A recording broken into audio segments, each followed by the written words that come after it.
first things first, my name's... I'm going to start it off with that. We don't even know where we're going to be going. That way we know where we're going with this. It's just that basically, I don't think I'm going to change my intro now. Because I want something new. I want this whole thing to be new. I want to change my intro.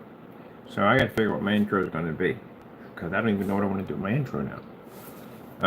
Because we're changing everything. I mean, literally changing everything. For this new technology, a different way I want to go at it with home theater setups. But as you can see, we're doing everything. So, first things first, can't say Black Series because really technically that's going out.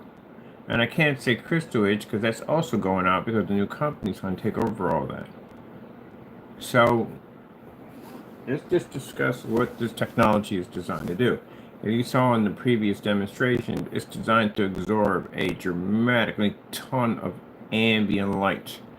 The projector mapping technology you make, anything involving for movie applications, just about anything is involving the new ILEG technology. ILEG is basically abbreviated for something, but we can't tell you what it's abbreviated for. But all we can do is put down ILG and say ILEG. That's pretty much all we can tell you, but I can't tell you the rest of what it's actually the name of the actual company is.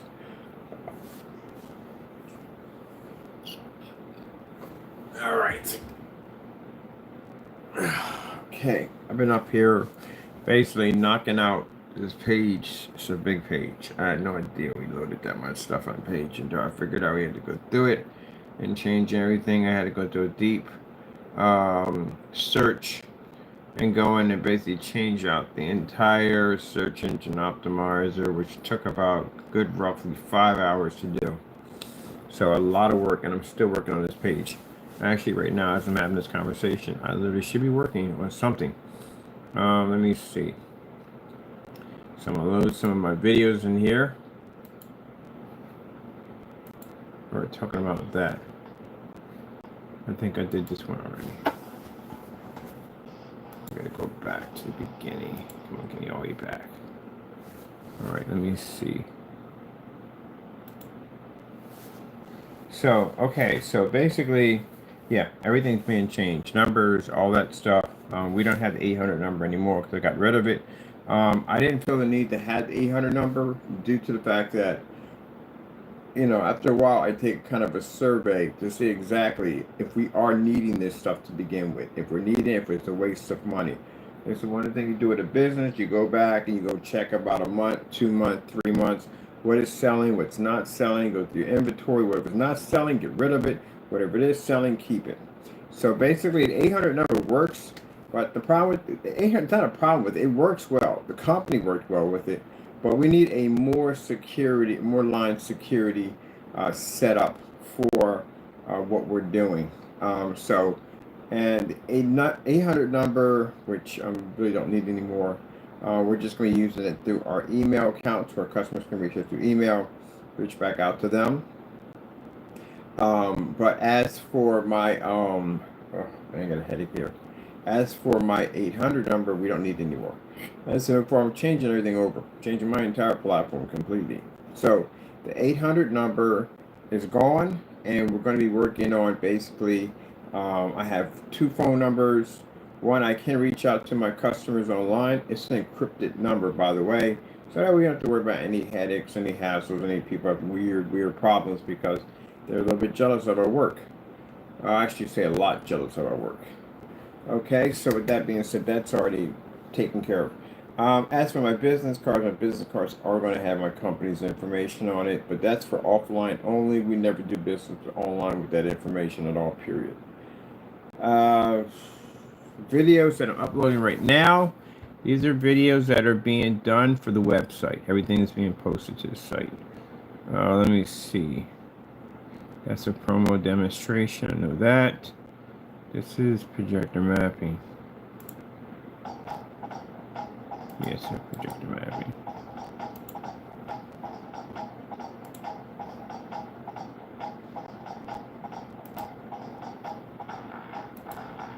This new update they put in here is freaking unbelievable.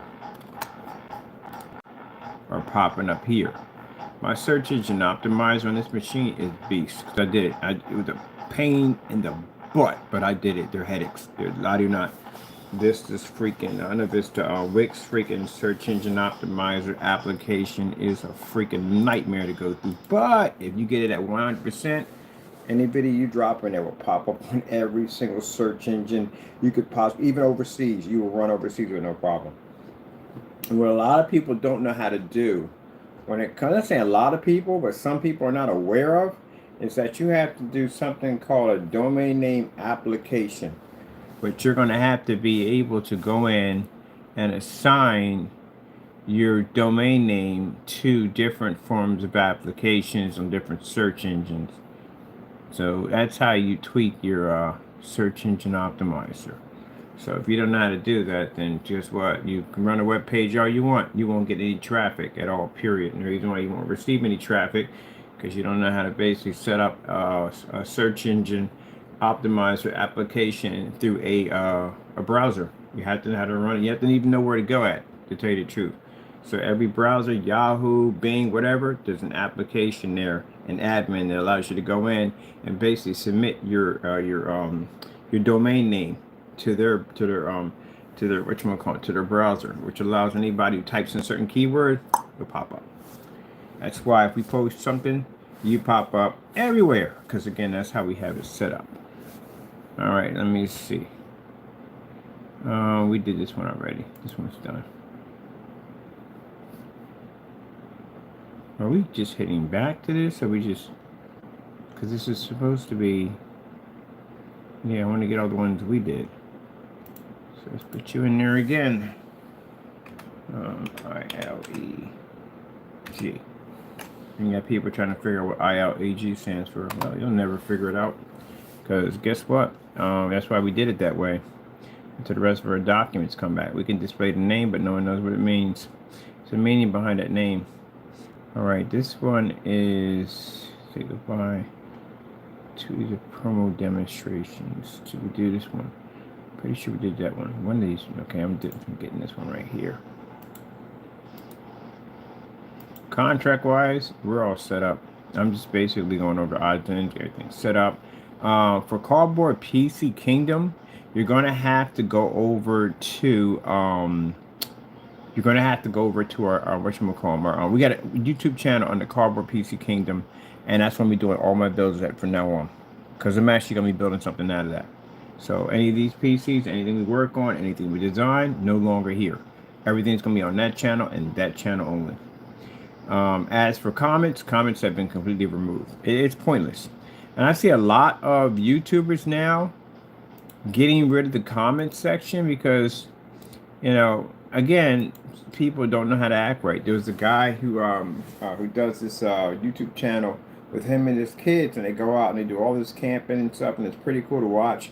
Then people just started getting ignorant with them, and he'd say, you know what? I'm sorry to say, we got to remove comments because people don't know how to act right. They don't act right at all, period. I'm not the only one that removes them. There's a lot of YouTubers that started removing comment sections. They don't want to put them up there no more because people don't know how to act right.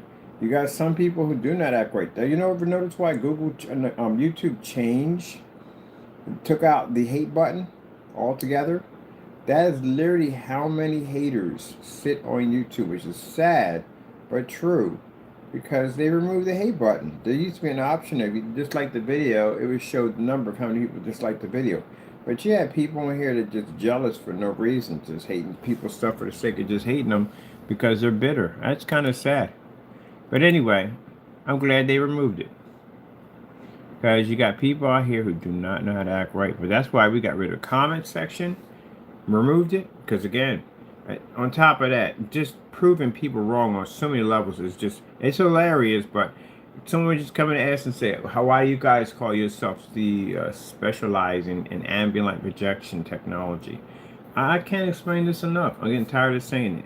Before you question my work, I advise you go in and check out my videos, and you see why we call ourselves the experts in ambient light projection demonstration. And it's the same thing all the time. We go out there and have somebody comment and say something idiotic. I send you a video, I shut you down, I embarrass you in front of everybody because I'm gonna leave your comment there to be embarrassed. And then you come back with this, oh, you have to treat people this way. You know what? Don't do Karen over here. Karen doesn't work over here. It doesn't. It may work on your neighbors, it may work on your friends, but Karen doesn't work over here. No, you don't. If you basically wrote the check, we'll cash it for you. I've done enough testing. I tell people at the end of the day, go through my channel, see what we're equipped to doing before you open your mouth, and every single time, it's without pause. Somebody comes on here and knows very little about anything. When we come on here, we talk about our PC builds. They try to say, well, we have these parts. First of all, no. You do not possess those parts. And the reason why you don't possess those parts is because you can't possess something you don't even know how it freaking works. You can't say you got a 5090 and that's the end of it. Anyone can say I got a 5090. You get into a PC room, they're gonna ask you right from the door. Any one of those open forums gonna ask you, what's the motherboard you're running it off of? If you got the motherboard, then they're going to know exactly how much RAM are you running off the board. What type of RAM are you running? Is it going to be DDR3? Now, if you're saying you're in there running a freaking LGA 1700, ain't no way in the world you running no DDR3 off of that. A DDR3 will pretty much run off an ITX 1155, 1150s. They run DDR3. Ain't no DDR5 running off no freaking LGA 1155, 1150. So if I ask you questions like that, you can't respond back. You don't know what you're talking about. You're just randomly grabbing things that I already said and trying to use them to make it sound like you know what you're talking about. You're just piggybacking off what I'm saying. That's all you're doing. So if I ask you a basic question about basically how much power consumption goes into assume to a 5090, you couldn't even tell me. That's how I know you don't know what you're talking about. Most people I talk PC specs to, they'll break down their machines, and then they'll take your machine and they'll break it down like, okay, so why are you going with this particular card? Why do you find this particular card? And you know you're going to need such and so to do this, and so to do that. It requires this type of motherboard, Nothing. All I got was 5090. You don't know what you're talking about at all, period. And then they come in saying, well, I don't see the parts. I don't see the parts because the machine's not, the setup's not even built yet. Why would I go in there and spend the money for all these parts if I haven't even got the very unit itself, which is the case itself, built? If you don't know what goes into actually building a case from the ground up, the requirement of wiring that goes into one of these cases, everything that has to be installed, different connections and ports that all have to be built, you don't know what you're talking about. So the first minute somebody says, and I'm building on this machine over here, it's not even done yet, and says, oh, where's your parts? That means automatically from the door, you don't know what you're talking about. You see a power button on that thing? No. How am I going to run a motherboard without a power button to begin with? Do you even know how to hook up a power button to basically a panel power supply on the side of the motherboard? It's like 4 or 5 switches on there. Do you know which one goes to? You got one for hard drive LED. You got one for power on, power reset. Do you know how to run any of those? No, you don't. These are people that end up putting the PC together, whole thing put together, turn it on, and it doesn't switch at all, period. Nothing comes on, no power. So they'll have to go in and take the whole thing apart and put it back together, because it's a trick on what you have to do to make sure your power is running through your motherboard. There's something you need to see. If you don't see that trigger off, that means you got your switches are incorrect, or you got your negative and positive switched up. Oh yeah. I love people who talk trash at the end of the day, don't know nothing at the end of the day. So basically, if I'm watching somebody with an open case and no parts in it, then chances are either they're building it, what they're doing is they're getting the case ready for parts. You got to run all those ports. So basically what happens if you have a 3-pin connector, your motherboard only has, or getting complicated for you, don't talk trash if you can't back it up. Simple and plain. Come to the other channel. I'll give you quizzes at the end of the day. If you have a fan like this, because you got to figure out, if you got your cables, everything that runs, wiring, you're going to have to know wiring. This is the part where things get crazy. Now, you could build a PC, but there's advanced versions of building PCs. Now, if you're doing a simple basic build. But if you're doing a customization, true customization, you're going to have to know what all this stuff stands for. You know what this stuff stands for. You're going to have a lot of problems on trying to wire fans into your system. And mind you, if you have like 10 fans going into a PC case, how are we running 10 fans? Now you can daisy chain them. You can do it that way. Or to decide if you want to basically run it through a fan port controller where you want to run multiple fans at the same time, but you want to be to control the speed of each individual. And you got sensors that can pop out. You can put sensors in different areas to show exactly how much heat you have in different compartments of your PC. No. You know how to modify your liquid cooling system? No. So the reason why I ask these questions, these are individuals that come and think they know stuff. You don't know Jack at all, period. Jack don't even know you. Jill don't know you. And even the hill you're going to end up falling down doesn't even know you either. So you don't know what you're doing at the end of the day. So what happens if you have a port like this? You got your motherboard only has 3-pin connectors, but you got 4 ports right here. How would you fix that problem at the end of the day? Now, you know, if you were smart enough and you didn't want to go down the route of buying ports that are needed for this, you could basically go in and actually design it yourself. If you know how to basically take these apart, crimp tools, you can build your own. But if you don't have the time to do that, how do you convert this? Now, mind you, they have adapters that allow you to convert 4-pin into 3-pin, 3 pins into 4 pins, and even 4 pins into 5 pins. Are you going to run this through Molex? Because you're going to have to run it through Molex. And if you're running through Molex, then what if you want to convert your fans to RGBs? Now, RGBs are different. Now, a whole different connection. They do run off 3 pins, some run off 4 pins. Most of them run into a little conjunction box that allows you to run multiple RGBs into one box. And then the main pin, which is a 4-pin, connects into your motherboard because that's what basically powers the entire unit for the box itself, a smaller box. Now, once you get all that hooked up, now you got to run power. The only thing you're running when you hook this up is just your fan power. You're not running your light yet. Your lights don't even run. They run on a whole different pattern system.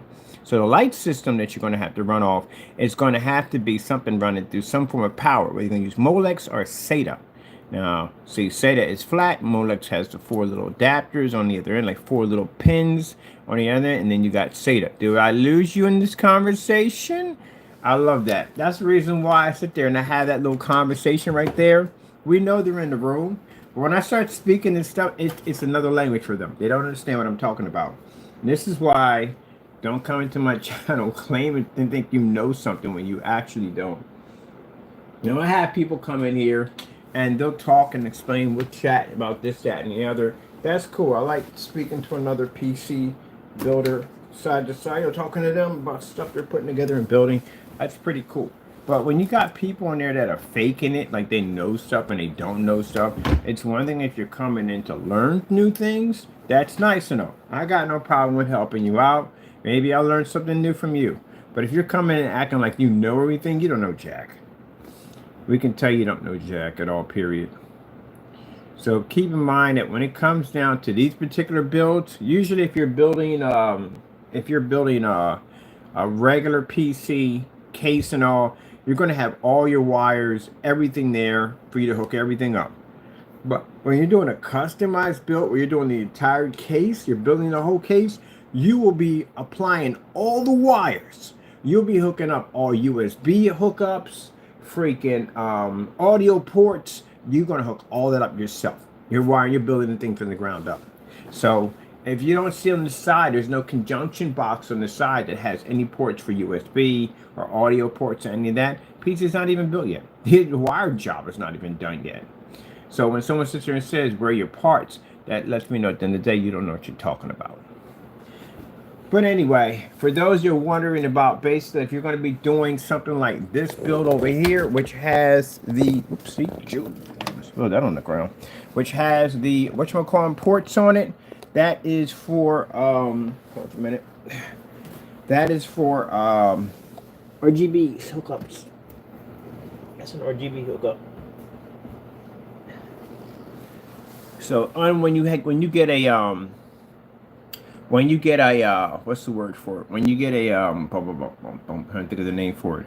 When you get a case, when you get a case, The case is automatically going to have everything you need for it. It's going to have the SATA outputs that connect the port, have this thing fire up. It's going to have all the ports needed in order to hook up your RGBs. But if you're doing it from scratch, you're doing it yourself, pretty much. If you're basically building the case yourself, all that wiring is you at the end of the day. When you get a case, all the wiring's already installed and you just hook A to B, bop, bop, bop, bop, bop. No, this you're going raw. You're doing it all yourself. So basically, you're going to have to learn to run a seed. So basically, your switches, you got to run switches on it too, because RGBs require switches if you want to change out the color of your lights.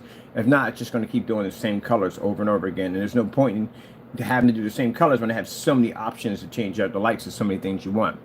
You're going to have your conjunction boxes right here. This is what you're going to need right here. Conjunction boxes to run multiple RGB hookups.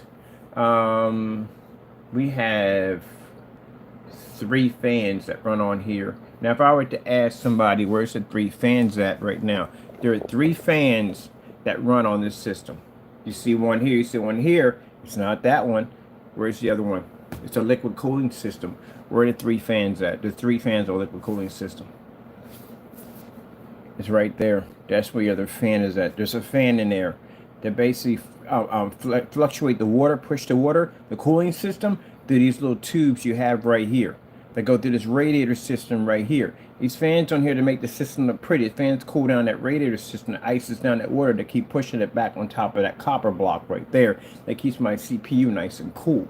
So your main fan is going to be here, up here. The problem, the reason why you can't run these through Dells, because Dells have 4 ports, 5 ports, and these have 4 ports. Dell makes them with 5 ports so nobody can manipulate their motherboards. But even if you did get a connector to connect in there to be able to override the 5 ports into 4 ports, you run the risk because their security system that's on their motherboards automatically activates and says, hey, there's parts missing off the board. We need you to put them back in, or we want to shut your board down. That's what happens. And that's when you have to go into BIOS and get your program on.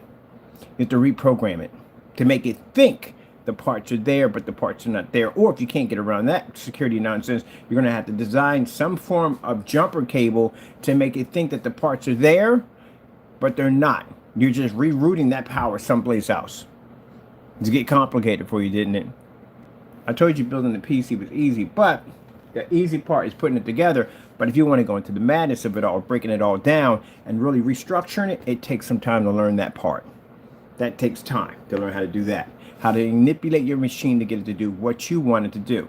Like my power supplies, for instance. I'm not a big fan of power supplies. I don't like them. I can wire them. I put LED lights into them. I can glow them out. I can pull out my fans, do whatever I want with this machine. So I used to go into power supplies all the time. People are afraid to go into these things because, number one, they're afraid of getting electrocuted.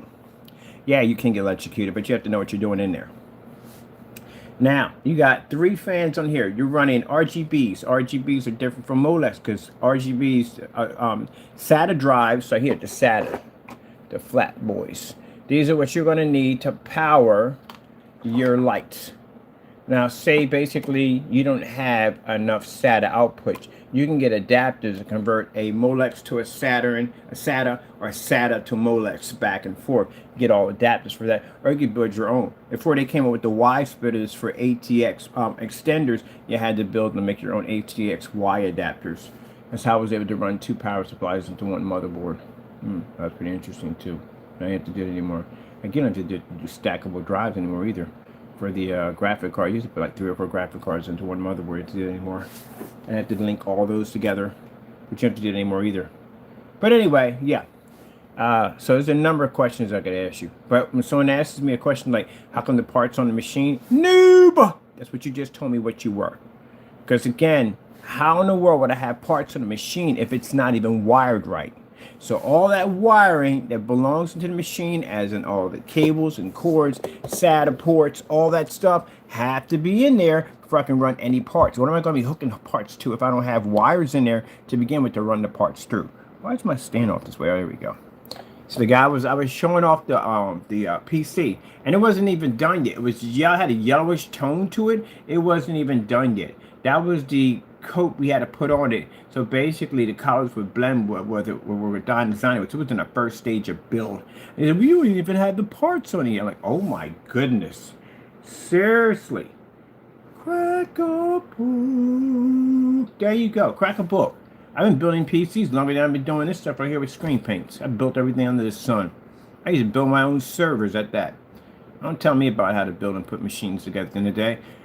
Judging by, see, my demographic on my page is somewhere in between the range of what? I think it's somewhere between 30 to 50 on my page. So please, get out of here with that dumb nonsense. You've probably been around that age, but I doubt you worked there on a machine. Not like these. You know, you have to keep with up-to-date parts at the end of the day. And for to sit there and say that our parts are outdated, actually, no, I already been through this already before. We've had this conversation already. Period. Literally had this conversation. Been there and done already. It's not like the console system. I can tell you a console.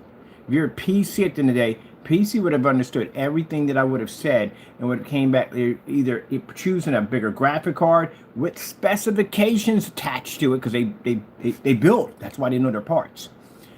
The fact he didn't come back with specifications underneath of it, knowing him, he'll probably go Google it and probably copy and paste. But anyway, tells him your console.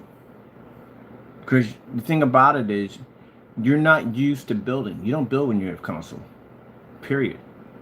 I can't go in and restructure your system. Oh, I wish they did. I wish they did make a oh, I thought that would be PC, wouldn't it? Oh, there you go.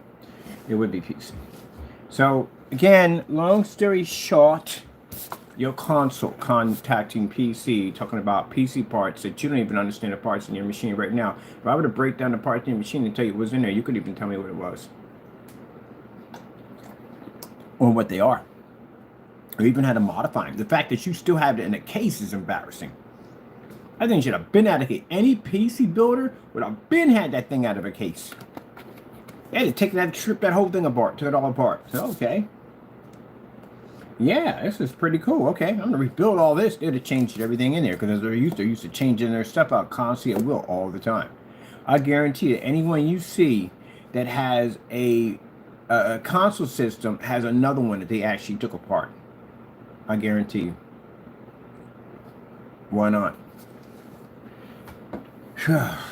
So look, bottom line is, you don't know what you're talking about. Not saying y'all, I'm just saying we have a certain person that comes in and talks, I had a 5090. Really? To what?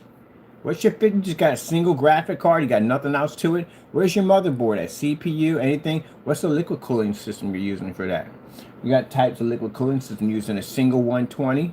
Are you using 240s? Are you using 360s? Are you using 420s? Which one are you using?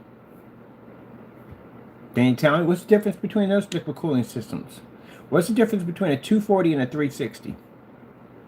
It's so easy. It really is. They don't know.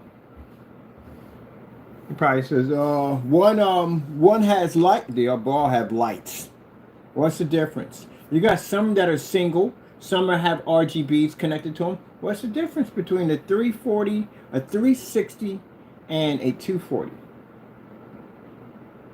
Fans. That's what they stand for, fans.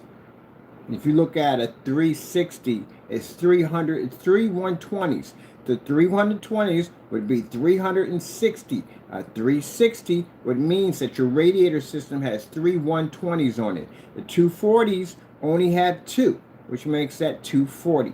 And a 420 has 3 140 millimeter fans. Now you learn something new. See? So next time you go out and you're around people talking about liquid cooling systems, you don't look like an idiot. But you're still going to have to know radiators. Because then you have systems, that's the AIOs. The AIOs are different. They're all together in one. You just have basically have radiator, fans, copper block. And that's basically about it. Do you know how to install one of those things? Because you got one for AMD and you got one for Intel. Do you have to install the unit to your system? Probably not. All right, now I have to figure out that clamp system because, yeah, good luck on that. There are several different forms of clamp systems. There are 2 of them I don't use. But you'll have to figure that out. So that's why I'm putting my channel up on Cardboard PC Kingdom. That's why we're going to block comment sections because we don't have to deal with people at the end of the day who think they know and don't know. I have no problem with people that are learning and want to know stuff. I got no problem with you. No problem. I got patience for you all day long because I want to teach you how to learn how to do this stuff at the end of the day. But for people who come on here who think full glass, and want to come and act like they know something because you're going to mention a card, a 5090. And do you know how many different versions of 5090s there are? It isn't just one. They make several different versions of the 5090. That's like if you're getting, like you said, talking about the RX. He didn't pull out the whole card. So RX what? RX what? RX 76. The RX 76 is yours an OC? You got an OC on yours? So how many gigabytes do you have on your video card? Do you know what the OC stands for? You know OC stands for RAM. It's overclock. That's what it stands for. It shows you do you have the ability to overclock. But then if you do overclock a CPU, you're gonna have to figure a way to keep it cool because them tickets will heat up quick. Like your M2 drives that you have sitting inside of your game system right now, that literally has a metal plate for the tray and then another metal plate for the cover, and you put an M2 stick in there that's designed to generate extremely tons of heat. That's why your system keeps crashing on you. That's why. The reason why they gave you guys, another reason why they gave you guys downloadable, you had to start downloading stuff because basically if you're buffering games in that CD-ROM, you would overheat your system quickly. That's why I make that and it was heating up. Yep. Oh, man. And that's just a small part of it all. There's so much stuff you got to know it's not even funny. So if you are having a panic attack because you're knowing at the end of the day that your console system's selling out, and you know sooner or later you will be on PC, and you will, just so you know that. I think they were getting you ready for it. Building your machines more and more like a PC, not like a PC, but somewhat like a PC. They're getting you ready because they're going to pull out. They're not going to continue to make consoles. It's too costly. It's too expensive. You got a system nowhere near $800 to $1,000.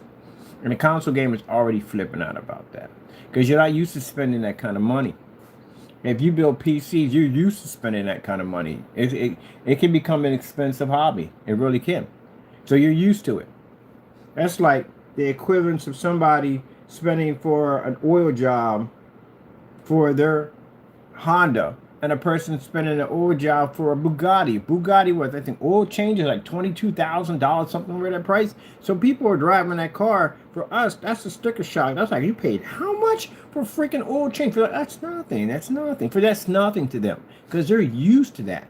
So when we hear something that a car is going to cost us like $300-400, that is cheap for us. A $300 graphic card is cheap. A $400 graphic card is cheap. A $500 graphic card is cheap. Now, when you start kicking in graphic cards and it costs you $3,000, that's an expensive car. $4,000 is an expensive car. $1,500 is very expensive. $1,000 is an expensive card. But there are parts that cost that much. Do you need to have those parts in order to game with? No. You can actually go with an RTX 580. An RTX 580 will run games today. Just like when I sat there and showed for the guy, that's why I said these people don't listen and don't crack books. When I sat there and showed you that your God of War, you're talking about God of War on a 5090. First of all, you don't even have the PC specs to put a 5090 in, let alone how to install the card to begin with. But anyway, I asked him, what are the ports on your, what is the PCI Express ports that you have sitting on your motherboard, and what type of motherboard socket are you running, including what's the CPU processor you're going to be using to run all this? Nothing back. Remember I told you from to write down the specifications? Nothing. We got cursed out. That's it. Because he doesn't know what he's doing. That's why. It's one person comes with that dumb nonsense. But anyway, you can take a 580, an RTX 580, an RX 580, and run games today. Like they're PC gamers all day long testing out and benchmarking older graphic cards. Now, a 1050 Ti can easily run games a day. If it didn't run, none of the games I have on my account would ever run. And I got tons of games on my account to run. See, the problem is that console gamers got in their head that PC is so super expensive. You know, we live in golden mansions. We cry golden tears. It's so expensive to be a PC gamer. No, it's not. It's not expensive to be a PC gamer. Y'all just put it in that category that it is expensive. If you want to go down the route of being an elitist, then it's going to be expensive. Only reason why you're putting parts in there that cost that much money is that you're future-proofing that machine. There is no way in the world. It's no game on the face of the planet that's going to use 128 gigs of RAM. That's virtually impossible. What are you freaking running? Unless you're doing something like streaming, you got like 20 freaking tabs running with the music over here. That's the only way you're going to need that much RAM. Because if you don't have that kind of RAM, you're trying to run those kind of applications, especially if you're running projector mapping. My projector mapping eats a ton of freaking RAM. If you're running freaking any form of heavy programs, especially like I say, you're streaming and doing all that stuff, you're going to have that. If not, your Windows are going to start dumping themselves. Your RAM's going to start dumping files left and right. If you don't have, and it's happened here. I've watched it happen here, where RAM start dumping files. Because there's not enough memory to put out for that particular page. You couldn't even open certain pages without enough memory. So you would need at least 32 or 64. Is it 32, 32? Yeah, 32 or 64. You would need 128? Yeah, that's enough to do whatever you need to do. Yeah, that's way more than enough to do. 256? Yeah, and you can even get a terabyte. You can get a terabyte of RAM on your system if you want. You spend $600 or $700 for a board, and get a terabyte on there. What the freak you're running at the end of the day? Maybe you got a rocket in your backyard. I don't know what you have back there, but who the freak is using a terabyte? Unless you're running some huge, massive server, and you're hosting a ton of freaking games at the end of the day, including whatever else you're running. That's the only thing I can think of. But who's running a terabyte? And most of the companies will have that, but you can buy them. But other than that, the basic you would need on a machine is 16. That's it. My machine over here has more RAM than a PlayStation. This one right here, Ice Boy. Ice Boy runs 64. It's needed because it has software on that machine. So you said that machine's outdated. Outdated for what? You can't even run the hardware I run on this machine. You can't run my projector mapping, applications, interactive technology mapping, and the rest. You could even run the Connect software I have running off this machine right there because it's not compatible with your machine. It's compatible with this machine. Even my websites alone would eat up your freaking RAM on your system with no problem. You couldn't even build a website on that to begin with. You couldn't run under the software, the program, or anything needed to do that. This machine is designed for work. It's a work machine. That's its job. It does things on this machine that you can't even do in your console system right now. See, the thing about it is, you have to understand that PCs are not all designed for gaming. PCs are designed to do multitask on what they're designed and what they're engineered and built for. I've never claimed this to be a gaming machine. It is designed strictly to do things that I need to do for work. As I'm doing right now, uploading folders, designing labels, building my website, social media. That's what it's designed for. But also to have games on it too. I go to my Steam account, I can play plenty of games on it with no problem whatsoever. That machine over there is designed for retro games. That's what I built it for, to run retro games. I love retro games. I can run everything that a RetroPie can run on it and more on that machine right there. I can mod my games at will.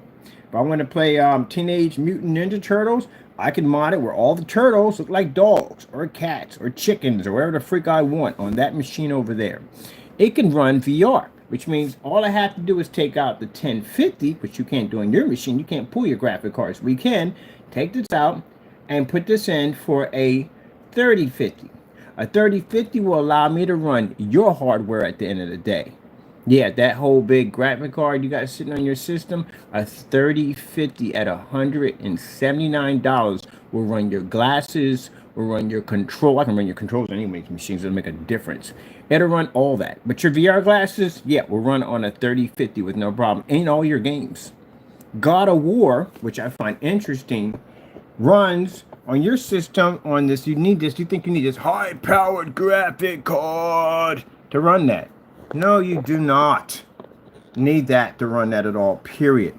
You don't even have it in ultra settings at that. So you don't even need that. You can't even run it in ultra settings. I don't even have an ultra settings on that thing. But anyway, I'm going to tilt a little bit from my stand. God of War on PC is a 20 series graphic card.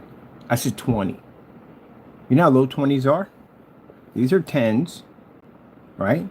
And then you got the 3050, those are the 30 series. You can run God of War in ultra settings on your system in a 20 series graphic card. Yep. So much for needing a high-powered card to run your games. You don't need that. And for those who think I'm making fun of the British, I don't, because everybody knows I love the British. But anyway, yes, one of these days I'm going to go to England and come back with your accent. But anyway, as I said before, yeah, you don't need all that. Period. They just hype their system up to make you go out and buy. Oh my God! I'm about to get this powerful graphical, most powerful machine ever. Let me spend money, spend. I'm gonna spend on a console system that charges me to play online. I'm gonna spend money on a console system that doesn't allow me to change up my parts at will. Let alone I can't even clean it because Benji's gonna burn out because so much dust is gonna get in the system, gonna cook itself. I'm gonna spend money on a system at the end of the day. It's gonna sit there and transport my freaking games, my games that I support the system on, my exclusive, precious gems of games over to PC, over to any system it wants to. Your game's gonna start popping up on Xbox pretty soon. You're gonna watch God of War pop up on an Xbox. When you see God of War pop up on the Xbox, it is lights out for you console gamers. It's lights out. It's lights out. Xbox games are already on PC. They've been on here forever. Because you know what? It's Microsoft, for goodness sakes. That's why. I got so many versions of Halo on here, it's not even funny. I got versions of Halo on here that's not even on an Xbox system. You can't even get it. There are games they make on PC that will never come to a console system. Not ever. Our library is far more advanced than yours. So many levels, it's not even funny. You modders... Most time you see modders on freaking console, they're PC. They're PC. Definitely PC. Because if you have that kind of skill level where you can go in and mod a game out, mind you, they're writing code at the end of the day. They're altering and changing the code to do what it wants it to do. These guys have PCs. Because they're on a whole nother level. Modders, a programmer, that person who mods is on a whole nother level. He's in a whole different universe. He can alter and change the game at will, which is freaking sick.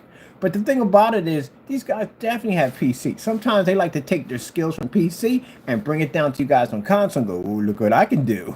And you're like, "Wow, is that a Godzilla walking around in Grand Theft Auto? That's insane." Yeah, because they got that skill level, but they can work their magic and have their fun on PC, and they can do it all day long and never be ridiculed for it. As a matter of fact, they can make money off their skill level on PC. Because, you know, a person may know, see, in PC, not everybody on PC knows how to mod.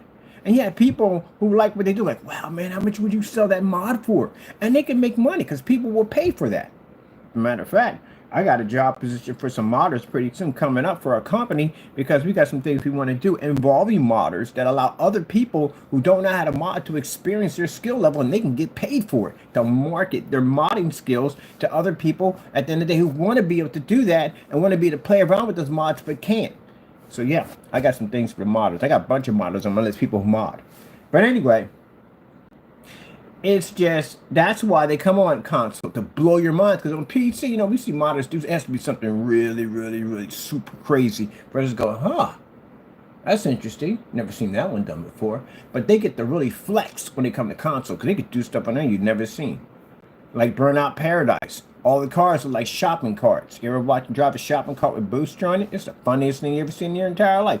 I've done baby strollers, freaking big wheels. The big wheels are hilarious. That power slide when you hit the corners when you're drifting, it's sick, and you literally have to hit the drift. You have to hit the power slide on there. It's funny as I don't know what. I think the one on Burnout Paradise where they have the motorcycle guy, the little guy with the little bike with the big old helmet. That's when they modded the daylight set up. Horses, yeah, I've literally done Barbie horses with boost. It is the funniest thing ever. But it makes the game so much fun. It does. It really makes the game so much funner.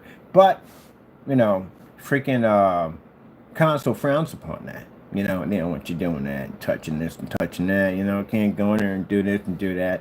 And that's the part that got me when I don't know, they came up with that poor excuse where they sat there and said, the reason why we're porting your exclusives over to PC is the hope that PC will come over to console. No. Heck no. No. Why the freak would I do that? You see, I ain't custom built whatever the freak I want over here. Why? Why? If I take apart your machine right now, they penalize me for that. No, it's no way in the world would come over and pay. Are you kidding me? I don't pay on my machine anymore. I just canceled my subscription a long time ago. For some reason, my system glitched and it doesn't read it. I can literally not reading. I canceled, but not taking the money out of my card. Just have it on there. I don't know. But anyway, no, I got it from free. No more tethers, none of that stuff. Do what I want to do. You know what I mean? Yeah, freedom. Freedom. You know, like the Scarecrow when he was stuck on top of that freaking pike system. He's like, get me off. I want to get off. I want to get off. That's you guys. And the crows are pecking at you. You can't, that's the CEOs pecking at you. Always give you some new command you got to follow. When you switch over to PC, you'll pop off that sucker. Wow. This is what it feels like to walk.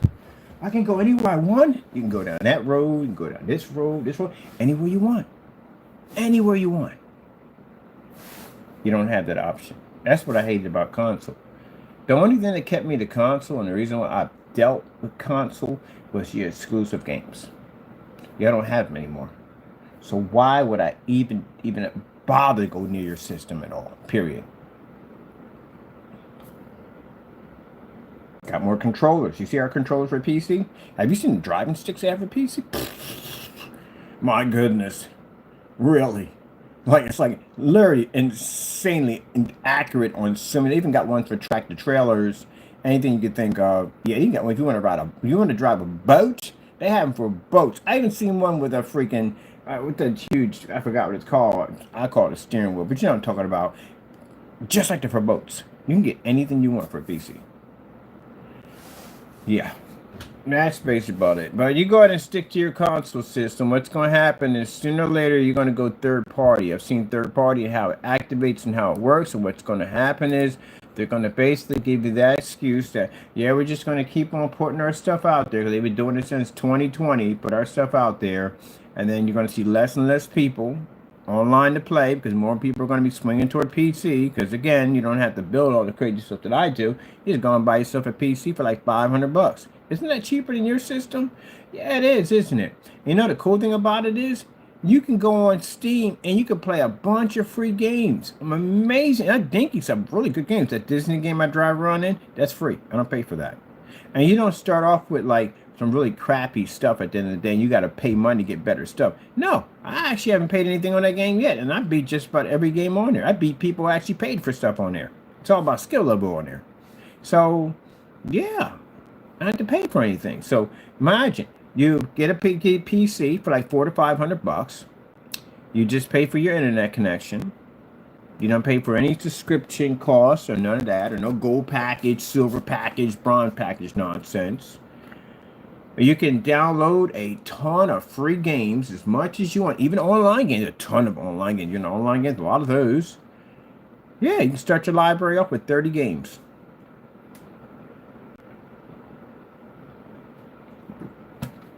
A lot higher than that. There's a lot of games, over 1,000 games in the free category. And yeah, I pay a dime. Where you go get yourself a console and you're going to be spending money for games. 60, 70 dollars for games. If they're cheap, maybe get them a little bit more than that, but you're still going to pay money at the end of the day. You're going to pay for that subscription cost. You're definitely going to pay for that. You're not getting that for free. Well, you're going to have to upgrade that hard drive, so that's going to cost some money. You want to stand with it, that's going to cost you money. You want to upgrade drive with it, that's going to cost you money. Yeah. All to play God of War that we already have on our system. It'll run out on a graphic card. It costs next to nothing. And cheap graphic card on a 20 series. All right, let me get over here. For here, here, and here. So that's what I'm going to talk about on my channel, Cardboard PC Kingdom. And for those people who want to come in full glass, do me a favor. Pour some of that out to get to halfway, and then come in, and maybe you'll learn something. So they're talking some nonsense. Somehow, oh, you got to have it so. No, you don't. You can run 580. We'll run games today. We'll run some games today easily with no problem. That came from people thinking that you have to have high power parts because you're PC. No, you don't. We really don't. There are people gaming off. At one point, There are people gaming off freaking the Pentium 4 Hyper Threads. They still game off of those things. You run all your retro games. That thing will run any freaking... If you're into the finish game, that thing will run just about anything you could freaking think of. And if you're running at the end of the day, oh, it runs on the IDE cables. You don't have to use IDE cables. You can use SATA cables. Just got to know use the PCI ports. You have to slap cards in there and have like SATA. And that way you can convert it. I think I'm going to build myself a giant RetroPie. I'm going to go get myself a Pentium 4, build myself a RetroPie, a giant RetroPie. And I don't know, can we drop it down? Well, that board's kind of big on it. We ain't doing, well, could we run RGB? Oh, the challenge. Challenge accepted. That's going to be a cheap build. Because I can get the motherboard. I can get the whole thing, the whole PC, for around roughly like 60 bucks. That's it. I'm going to build me a RetroPie out of a Pentium 4 Hyperthread. Hyperthreads are fantastic for overclocking. You can overclock the daylights out of a Hyperthread. But so you guys look at somebody's old specs on the machine like, oh, you can't run today. It's not designed for today's game. They just got it for basically for running retro games. But I want to build something like I did this already with PS4. PS4, I've been through this already. When the PS4 came out and everybody was talking all this trash, that Steam machine that I built, that machine had a i7 3730 when they first came out. I paid $800 for that microchip. So that's what I had them when they first came out, when that machine first came out. And that's way back. That's something like, that chip is like from 2012. I think they came out in 2012 when that chip came out. Chip, H-I-P, not the curse word, came out. It was in 2012 when I got that card. Way back. Way back. And you can run today. You can run an i7 today. Will run games today. So that's the difference. That's the part the console gamer doesn't know how to understand. What doesn't understand, because your system outdates. It's gone, because they stopped supporting it. That's why. Where if we take a 3770 i7, they don't stop supporting that microchip. We can run it on stuff today and game off of it. The games today will run off of that with no problem. But if I take your PS1 and I try to run PS5 games off of it, it's not going to run, because your hardware is outdated.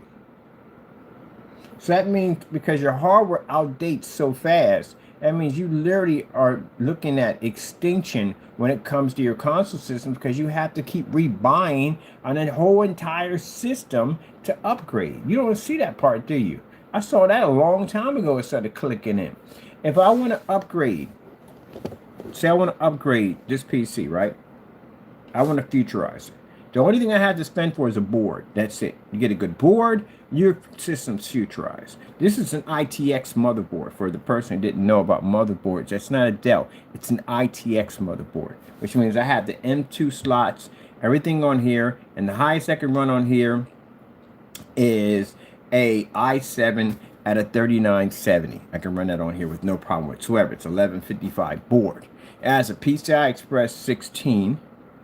Doesn't have a nice PCI Express 16 3.0, which allowed me to run some very decent graphic cards up here with no problem whatsoever.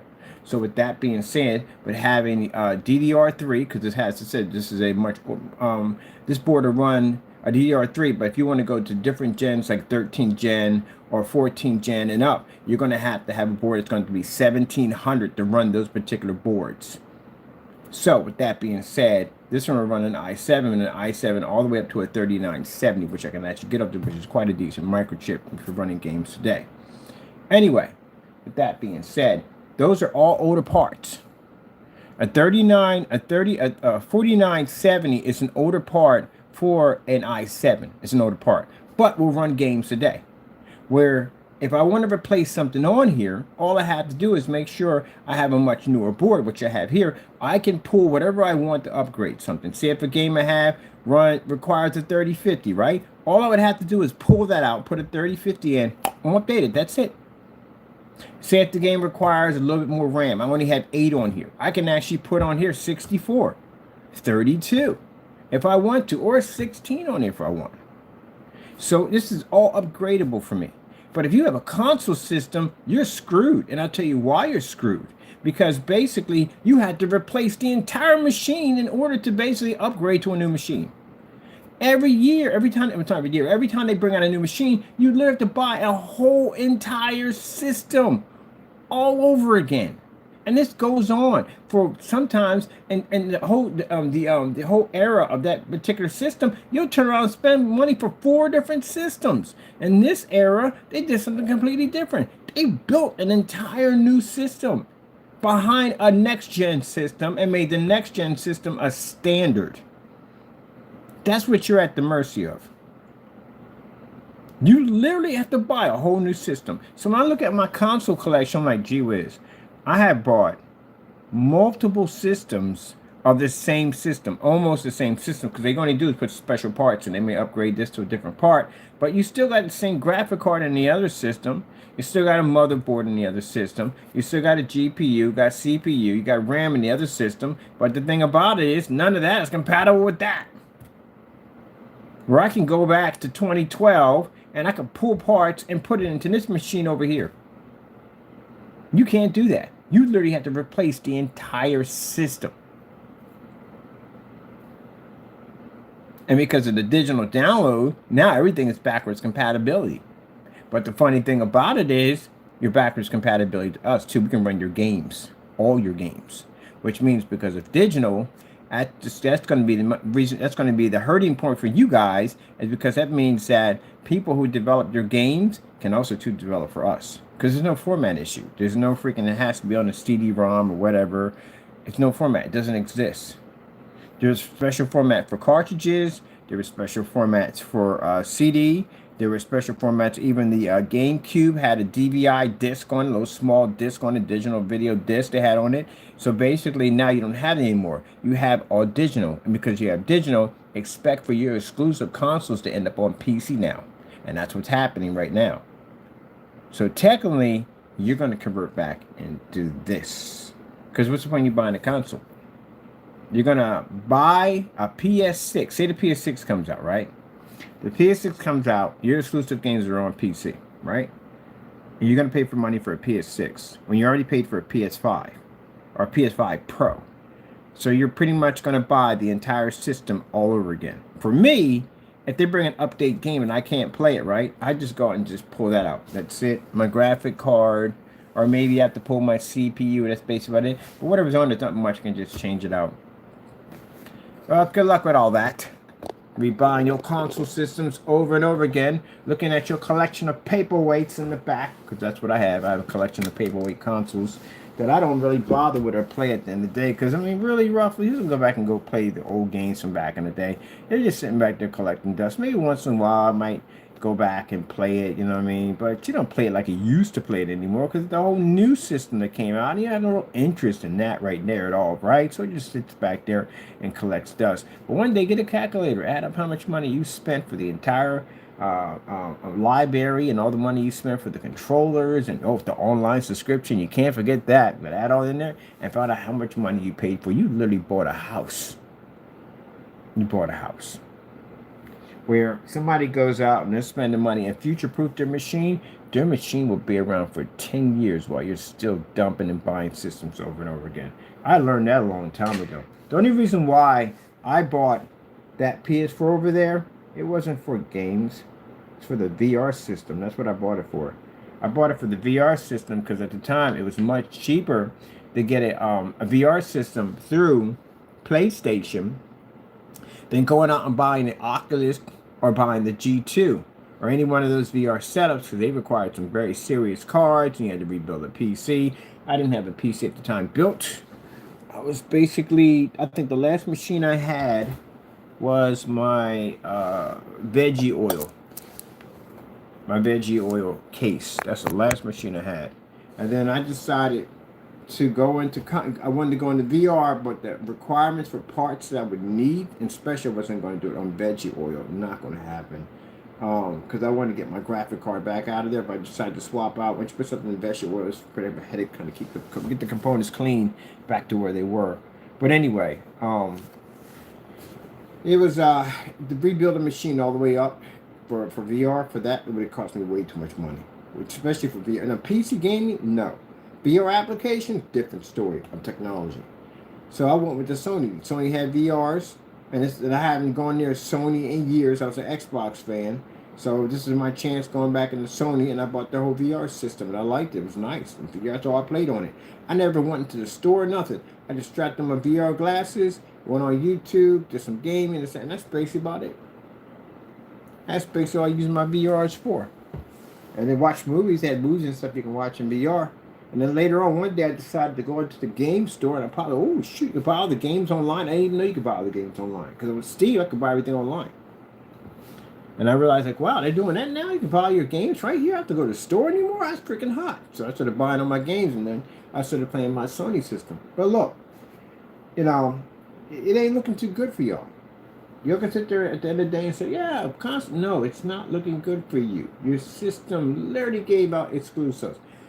The minute a PC got your exclusive games means that your system is on its way out. And the fact that a next gen, an old gen system, like one I have over there, is still running right now, still being supported, that's not a good sign. That's a bad sign. That's a very bad sign. Oh, this thing is on. That's one I think. I know that thing's on. Oh, it is on. That's a bad sign. That's an extremely bad sign. That they're still supporting the old gen system that has been around for 11 years. That's not good. Because that means that somewhere along the line, they're not making money. Why are you still supporting that thing? Why is that thing so active? It shouldn't be. I'm going to tell you something. If the Xbox 360, if they stopped supporting, they still were supporting the Xbox 360, they were still supporting it, like there'd be hardly anybody playing on the Xbox system. I'm sorry, no, the Xbox One. They were still supporting the Xbox One. There'd be more people still on the Xbox One than 360. Especially with that red ring thing going on. There's no way in the world. A few people burn out like, oh, heck no. I'm going to stay over here. I'd rather stay over here. And they were still supporting it. Man, they discontinued that thing, man. The minute the freaking 360 came out, it was a matter of months when they discontinued the Xbox. And it was gone. That was it. I know you don't want to accept it, but you're doomed. So you know it. I've been around. For those people who've been on my channel, I really should have to talk to you this way because y'all old enough to be you're old as I am. I check my demographic. I know exactly the age I have in here. My channel's only set up for 18 and up. So 18 and up in that era, some of you 20-year-olds wouldn't know because you weren't around in that era. You probably read about it. I actually lived it. I'm 56. I lived it. I've watched console systems burn out, come and go. Matter of fact, I remember when Sony first came out, everybody thought they were going to tank and fail because what would Sony know about video games at the end of the day? They're only into TVs and stereo systems and stuff like that. So they didn't think they were even going to last that long. Odds were definitely against them. Microsoft had more of a fighting chance than you guys because it's Microsoft. They build games for PCs. So again, yeah, it wasn't so surprised they came up with you guys. We're like, nah. That's like a star throwing his hat in the ring to become president, like The Rock or something like that. You're like, nah, it ain't gonna last long. It's gonna fizzle out. And the odds are already stacked against you. So the fact that you're still here is actually quite shocking to a lot of people. But just so you know, if you haven't seen a console system burn out and completely turn into nothing, trust me, you guys are actually doing the exact same thing that the Sega Saturn did. Sega Dreamcast. You're doing a Sega Dreamcast right now. And I watched it happen to, what's another system? The Jaguar system did it. The thing with the Jaguar, some of the Jaguars games went out, but not a lot of them. It imploded. But I know the fact that Sega did it. Sega basically started leasing the games out to third-party companies. You're going to do the exact same thing they're doing. And then they're going to make that announcement that they're not making hardware anymore. Yep. Your exclusives. This part, console gamer, you don't understand. Your exclusives make and break your system. It's all you have. If they let that go, your system is done. So, for those of you who don't care and you're just on it for gaming and all that, that's good and all. But get used to getting that notice. When that notice comes, just remember what I told you. When they said they're no longer supporting the online support, their servers are shutting them down. Remember I told you so. Because they make more money putting their games on other platforms. You don't see that?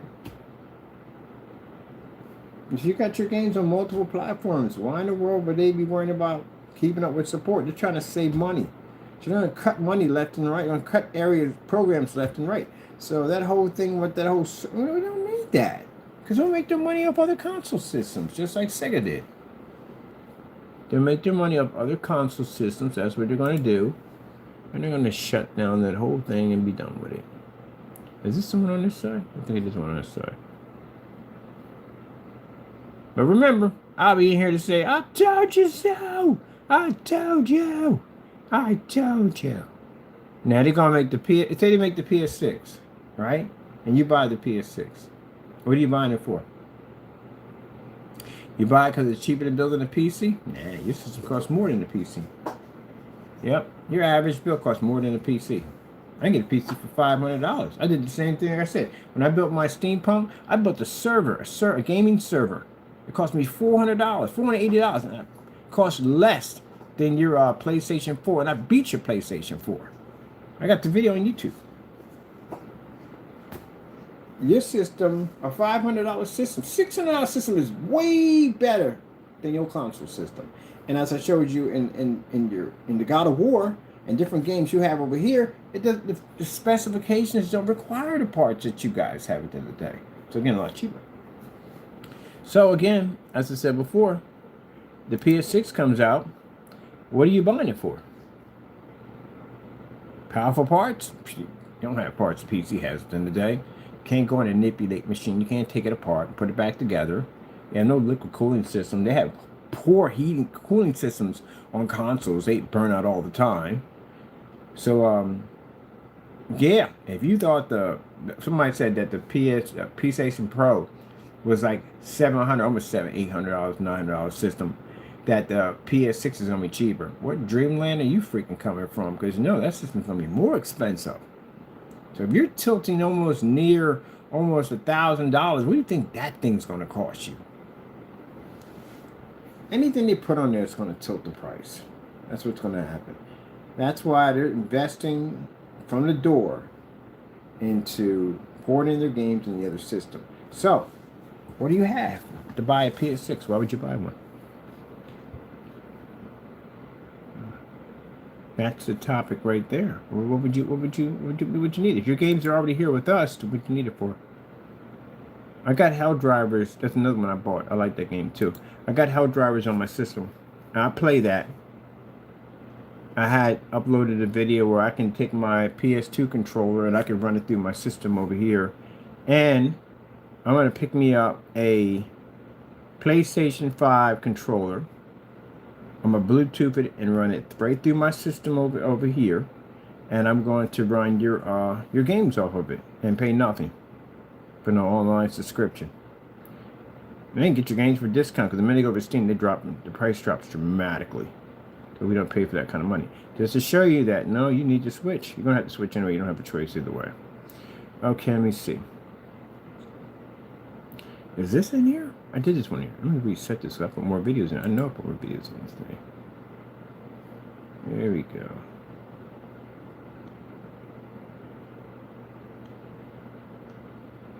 Yep. Like, no, they're going to support you. Oh, yeah, right. They're going to support you. Get rid of you guys. And you'll figure it out. You'll go over to PC. That's what you'll do. You'll be looking at Best Buy. You'll be going all those places looking for a computer so you can play games, because Sony's probably going to get out of the game and start basically putting their games up for third parties. That's what they're going to do. And you'll have no choice but to come over on PC. Now, for the everyday casual gamer that want to go inside the machine, that want to mess with it, you don't have to. That's for the person who likes to mod. People like to build, and that's for us. We go and do that stuff. You get your bare bone kits. That's just a case with a power supply. That's it. We don't even need the power supply. I don't want that because I'm going to change it out anyway. But for those of you at the end of the day, if you think, well, I got to know how to build. Yeah, no, you don't really have to know how to build. You should know how to build. You should know your own parts. But you're going to have to still, at the end of the day, if something goes wrong, you're going to have to take it to somebody to get it fixed. That's what you're going to have to do. Or just learn to fix it yourself. It's not that hard. So easy, console, comfortable life is over. I'm going to learn tech now. Good.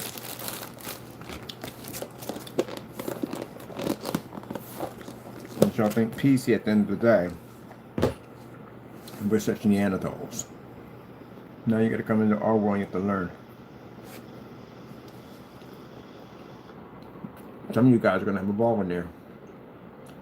Like, that's it? Really?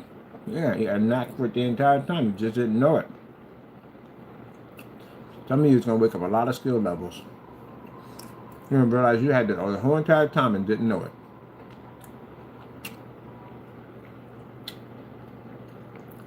Let me see. I did 3 of them. I did one for that one. What's the other one out?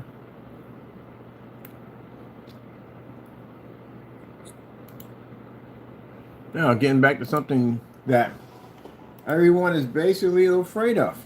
This new technology. Well, kind of warned you and kind of told you something big was coming. Yeah. It is something else. I got it plastered everywhere. It is plastered everywhere. The ILEG is plastered everywhere. Took me a while. Man, I spent I spent a day cracking at it all day. Right now, if I'm on here talking to you, I got so much done. It's not even funny. Go to the website. The website's completely rebuilt. I finished the search engine optimizer about 5 hours ago. I had to go through the whole thing and redo it. And I got to go to the Crystal Ridge site. We had too many Facebook pages we weren't using. They were just laying around. I had to delete 5 pages. Had to go rename all the other pages, which again I had to learn that the hard way. How to rename a Facebook fan page. That was interesting. Everything's gonna be unified. Excuse me, to this. And then for those people sitting back saying, I think I know the company. You don't know the company's name because that's not the company's name. That's a dummy label. That dummy label has to be there because, again, we have to have something there for the time being for the change out. We can't tell exactly what the abbreviations stand for. So that right now it's a dummy label, but it works for everything we need to do. The labels, all that's just dummy. It's just for basically we have to have something there because everything's converting over. Once we get our documents back, everything's legit, everything's locked in, everything's secure, then we can go in and basically show off what it's supposed to look like. Other than that, we can't. Everything's shrouded in mystery. Yes. So, I'm going to get ready to go over here to my cardboard PC kingdom over here. Some other phone I have over here. And we do pre-records over there. We don't do lives. I got to charge my phone up, dynamic. So this is where I'm going to do all my builds. All my builds is going to be on my other YouTube channel over there. And these are going to be posted to our new website, which we're building on the Cardboard PC Kingdom. And then from there, I'm going to be showing these off. Buddy was telling me about PC Expos and stuff. They'll be interested in seeing some of these cardboard builds. So I'm going to be in there with these cardboard PCs. Yep. Oh. I'm looking at the Cyberpunk machine over there. I'm trying to figure out exactly where I want to go with this. I got this thing for corrosion. I don't know what it is. I think I like corrosion. I love it. I love the agent of corrosion. So, my buddy was the one telling me, I was looking and said, why are you painting yellow for? I said, everybody does some yellow, so don't do it yellow. I said, do it in black. Have you ever seen a Cyberpunk black building? Oh my goodness. They're gorgeous. They're super ultra dark black, and they had this purple neon running through them. A little bit of color splash here, but mostly that purple neon. That's what I'm doing with this. So I'm going to do a kind of a neon glow in the dark corrosion job on it. That's what I want to do. Yep. It's going to be age, but it's also going to be future at the same time. That's what I'm doing. Because I had to do something different. I want to do something different. All my builds, something's different. Right now, I got the corrosion and the container. They're probably looking like, is that new screen paint? This is what naysayers do. Because naysayers are always staring at my table. We just deliberately leave stuff around in the shop just to mess with them. Because they're always looking around when I be in my shop, walking back and forth to see if they can find something, how I make my product. Boy, how bad and sad this got to be at the end of the day. Really. But anyway, let's just leave stuff out. So you would think that basically that's how we're making it. But no, that's corrosion in there. That's so what if I had to mix to make the corrosion for the other PC I got. That basically is got an age look to it. I don't know. I'm looking at it like, I don't know, we'll see. I think it should be a little bit lighter. So I might get some white. I might make 2 colors of this right here. I might do like it does look like the corrosion right here, but corrosion needs several blends of it because you got a really light green. So I might be adding a much more white into this to get it to basically blend a little better. Because I'm on the right track. I just really need something a little bit lighter. I'm around staring at. Now here's the thing. I'm around staring at buildings all day. Like looking at the back of them, like how they build it, like the HVAC air conditioner units on the top. I'm like, that's how you put it together. Like get an idea how putting this together. Because this machine right here is gonna have some pretty interesting designs on it when we get done with it. But yeah, I'm gonna start something with this cardboard PC Kingdom. Definitely with cardboard PC Kingdom. I'm gonna build a lot more of these. Got a lot more in design. I got like 6 sitting there back there. I got to work on. I haven't got around to. But first things first, updating the website. And where's that other video too on top of that? Let me see. Where are you?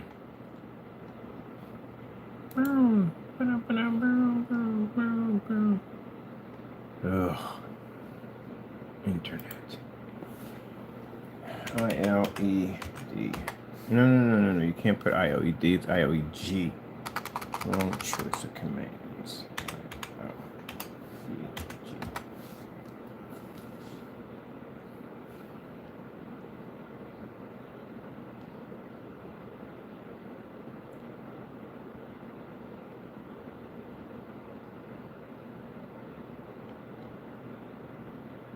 Did I put the movie one? Oh yeah, I did put the movie one on there.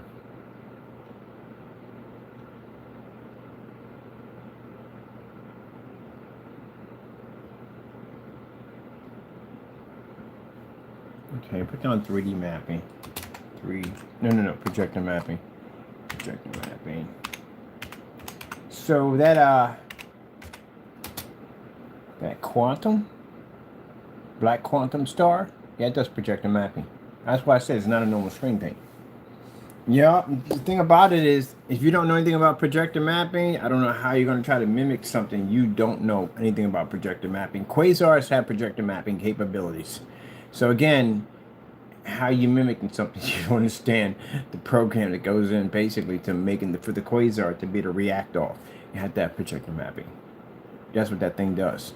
So these have projector mapping, interactive software because it can actually interact with the laser infrared pens, and also too they have hologram capabilities because there's an invisible version of this one.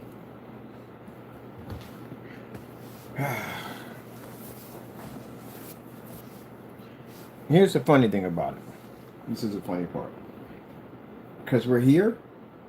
This is what I find hilarious here. I can have someone walk in once we got this set up, get a contract for a couple $100,000, and they'd still be online crying about my product. I could be in a showroom showing off all new technology, and they'll still be online crying about my products. I could be in Dubai showing off invisible technology through glass, and they still be on my channel crying. All the big companies go through this. Screen Innovation, all these big companies, they all have haters. They all have to have haters. All of them. They have haters in the day. And you know what? They're out there selling their products on these big, massive levels, and there's people still online crying about it. Do you think they care? No. So you have to understand that whatever you make and whatever you do in life, there's always going to be people crying about it, no matter what. You have to basically handle what it needs to be handled and get that taken care of, which we've already done. And you need to move on and get what you got to get done. Because they're going to cry regardless. They're always going to cry. That's what they do. So No matter what we design, they're always going to be saying, oh, look, this doesn't work, that doesn't work. Doesn't mean a difference to me because out here, see, when you're online and you're trying to sell a product, you can have people try to railroad what you're trying to do. When you make it to this platform, they can preach all they want. It doesn't make a difference. A person that can come in here that has about $6-7 million in their wallet will see that screen right up close and personal in their face. So how are you going to convince a person that can walk in here, the heavy wallet or purse, and can see that screen right there in front of their face? You're going to convince them that doesn't work when they're looking at it right there, working right in front of them? Well, you guys are going to basically have to cry about it. But we already got all that stuff taken care of. I told you before, I hired some people. So it's already taken care of. Anyway, I'm going to get back to what I got to get done here. They got a lot of work. No, wait, did I put this one up? Let me see. Pretty sure I did this one already. I did 3 of these. You ever seen them do demonstrations like this? No. They don't know what they're doing. That's why. When I have a company come and says, hey, we need projector mapping applications, you have to know what you're talking about. You have to know how to do projector mapping. They come to them, they can't put projector mappings in their specifications. You know why? Because they don't know what they're doing. That's why. Can't put that up there. Oh, by the way, you see that projector I just pushed in there? That's a Chrissy LW 400. Same one I got over there. Same one I used to put the fish to the window. That projector costs like 60, 70, 80 bucks. Yep, that's a projector. I didn't pay anything to do this setup. Somebody came and asked me, how much I pay for the projector? That's a $60 ultra short throw right there. The one I got over here. That's a Christie over here. I paid 80 bucks for that one. And the projector sitting in the ceiling is a NEC short throw, which cost me 112 bucks. That's it.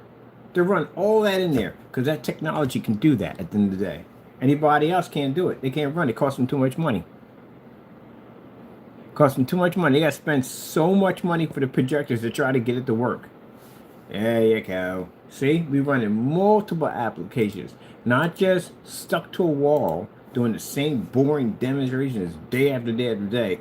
We actually literally can go anywhere we want, including projector mapping. That's why I said that getting on YouTube and showing up a couple petty demonstrations on some wall, please, big deal. Been there and done that. We map off ceilings, floors, and do horizontal technology. We can run off mapping technology. That's nothing. Submersible screens. I had a screen that showed was submerged underwater, pushing an image of 50 lumen projector. Y'all so far behind, it's not even funny how far behind you are. And now we got this new technology that can eat through freaking ambient light like it's nothing. We can literally put 600K light system into a screen. It'll eat right through it with no problem. Y'all couldn't even begin to even think about that level. Even my ceiling technology is far more advanced. And it's in the dark doing these little dark demonstrations, opening up doors, and I can project off any surface, anywhere I want. And with AdTech technology, once we incorporate that thing into an actual physical screen, got 2 versions. We got the one for the window glass for a storefront. We got another one we're designing for indoor home theater. That thing can go anywhere it wants to go. That's why our slogan is, say goodbye to the dark. You guys need to live in that environment. I can literally come in your environment and eat your screens up with no problem. Your stuff doesn't function in the dark next to our stuff. We can generate real color levels. Our white levels actually advance because, again, like I said, the whole thing about black screen, but even with the lights on, we got a halo system into the screen and it still advances. Come on now. You think you're going to come against this technology? Please, you can't even touch our old technology.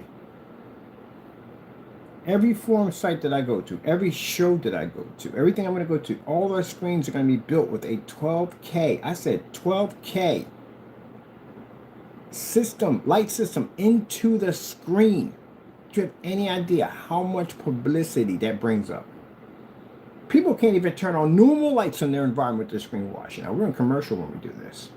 So a person can't even have an average light. I did that in a demonstration one time. I had a light way in the back. In the basement, and I put a gray screen up there and a white screen and a black screen. I showed a Starfield demonstration, turned on all the lights. The gray screen, still you can see it coming up where it wasn't producing black. Of course it can't produce black. The white screen wasn't picking up at all, period. I turned on that single light in the back, way in the back, and guess what? Every screen turned gray. Especially the gray screen turned gray, didn't pick up jack. So with that being said, how in the world would you be able to compete with a screen that has the actual halo system, light system, embedded into the frame of the screen? How would you do that? You can't. Even a certified wouldn't be able to withstand that kind of hit. They can absorb, but remember, they still have to read an infinity level. You still have to pick it up at 100%. If you can't read the black level, everything will fail behind it. So how are they going to even achieve that? It's a screen solid black. There you go.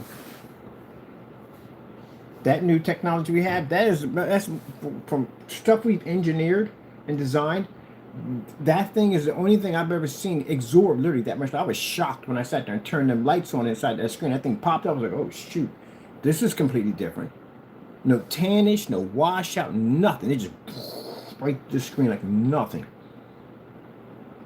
Yeah. So say goodbye to the dark. When other people have to be in the dark to get their screens to survive, yeah, we don't need it. And as you see with the ultra short throw at $60 ultra short throw pulled up on that screen, you got people at ultra short throws that cost far more than mine, and in these dark environments. Look, I can literally see the reflection of the screen bounce off the chassis of your projector. That's how dark it is in there. And we could do that with a halo system in there. In mine, that should be an easy demonstration. You're on top of the screen. I did that at 1,000 lumens. I did a black on black demonstration at 1,000 lumens. It was able to generate higher than the black paint, black fabric.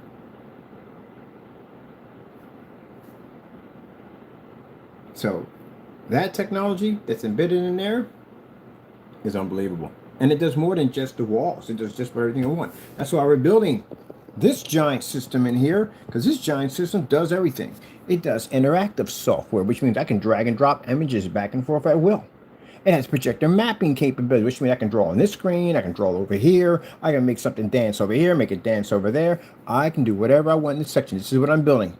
The floor underneath of it, even it's coated with that technology, which means we can interact with the floor all the way to the ceilings back and forth. This is what all this was built for that technology you see right now. We can do some commercial lighting. So my people come in here, they're going to see these giant screens, they're going to see all this commercial lighting, and they're going to see a halo system. This thing just eating up all this light. We even have our own fixed frame screens we just designed. Easy assemble, fixed frame. Because somebody brought it up to me and said, Ken, you can't go on site with that screen. I was like, why can't I? said, because that's somebody else's screen. They'll get you in trouble. So basically, you ever seen people who take a regular painting and they tear it up and put their own drawing into it to make it seem a little crazy, like they drew something into it? You technically can't. You can do it, but you can't sell it. Unless you break off some of those proceeds to the people who actually did the actual painting that allowed to put your painting in. You can't claim it as yours to get you and get you in trouble. So what he was explaining to me, says, yeah, I was watching your demonstration and you can't do that. And I said, because that's somebody checking at the end of the day. It's their screen that you coded over top of. Unless you get permission from them, then, you know, that's the only way. But you still can't do that. And I thought, yeah, he's actually right on that. So I told you, when I was walking down the street, the Lord struck me and gave me this idea, this blueprint to design our own screens. Very easy to assemble, put together, doesn't cost a lot of money, no engineer required. We can literally assemble them ourselves. And that space, I decided to pop over to a tailor shop where they do fabric and stuff like that. Then I had to find this fabric store, which I found a long time ago. I had to go back up there and take a look through their stuff. And we literally can build these screens. These will be our screens at 100%. They'll be ours. I can go on site with it. See, I told you. For all the people who have tried to stop what my Lord has blessed us to be able to have, you have failed miserably. And you will continue to fail. Every single day of your life, you will fail at trying to bring a Christian down. You will fail every single time. You'll fail every time. You think you're more powerful than God? That's pretty much what you're trying to say. Because if I'm saying I serve God, and He's the one that blesses us, even the knowledge I just spoke to you about them PCs, all that I learned from God. I didn't go to school for no computers. I never went to school for computers a day in my life. All that was self-taught. God gave me all that. So if you're going to tell me at the end of the day that everything that I have here is trash, and you're saying God is trash.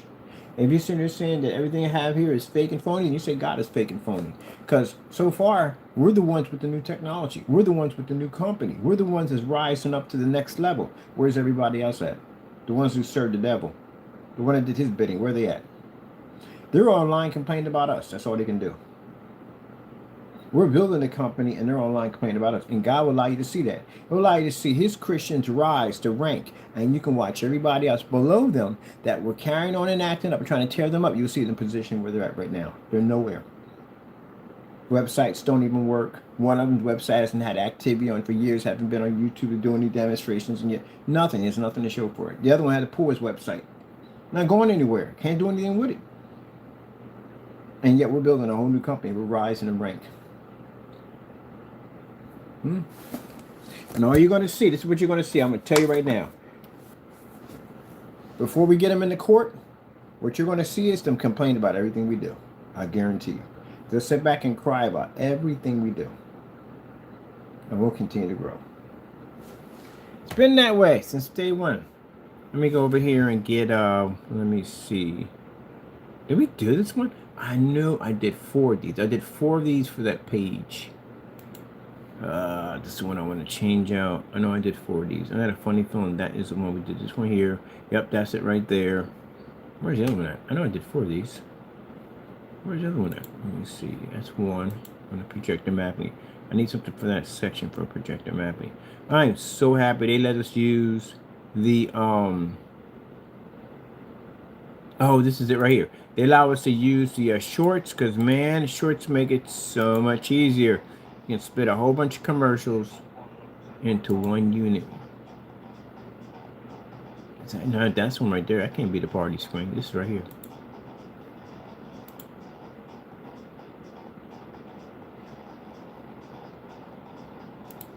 Let's see what we got right here. Oh, no, we do have that screen. Matches here and here. All right. Where you at?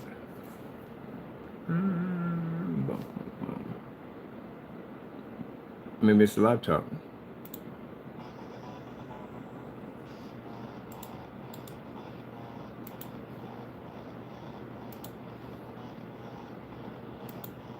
Yeah, we're not doing any more PC builds here. I'm doing them on my other channel called Rookie PC Kingdom. That's what I'm doing over there. Comment sections will be removed. I'm actually removing all comment sections from now on. Sorry for those of you who basically, not everybody did. People put out some nice comments. Very nice, very respectful. But you got people just carry on too much. And again, like I said, the guy who basically, like I told you, he goes out there with his kids and they camp and all that stuff. And he has a very, very, very good, heavy following. And he said, no, I'm just removing it. He said, because people are just disrespectful. Few people had to remove him because people are just too disrespectful. There was a guy out there who goes out there camping with his dog. And his dog has proportions that he eats. You can't give a dog a ton of food because what happens? They get heavyweight, they get heavy. This is going to lead to arthritis and heart problems. And the dog eventually will die. So you have to basically put them on their how much food they're allowed to have. If not, it's unhealthy for an animal. Animal will eat and eat until his brains blow out. So he gives the dog enough food to feed the dog. But everybody feels it's not enough. It should be more. It should be more. It should be more. It's his dog at the end of the day. He knows what he's doing. So there are people writing comments about basically calling animals activists, all kinds of stuff on him. For somebody, he's just going out there and feeding his dog, and that's it. He's giving him proportions that he needs. I swear, man. So he removed comments because people are not act right.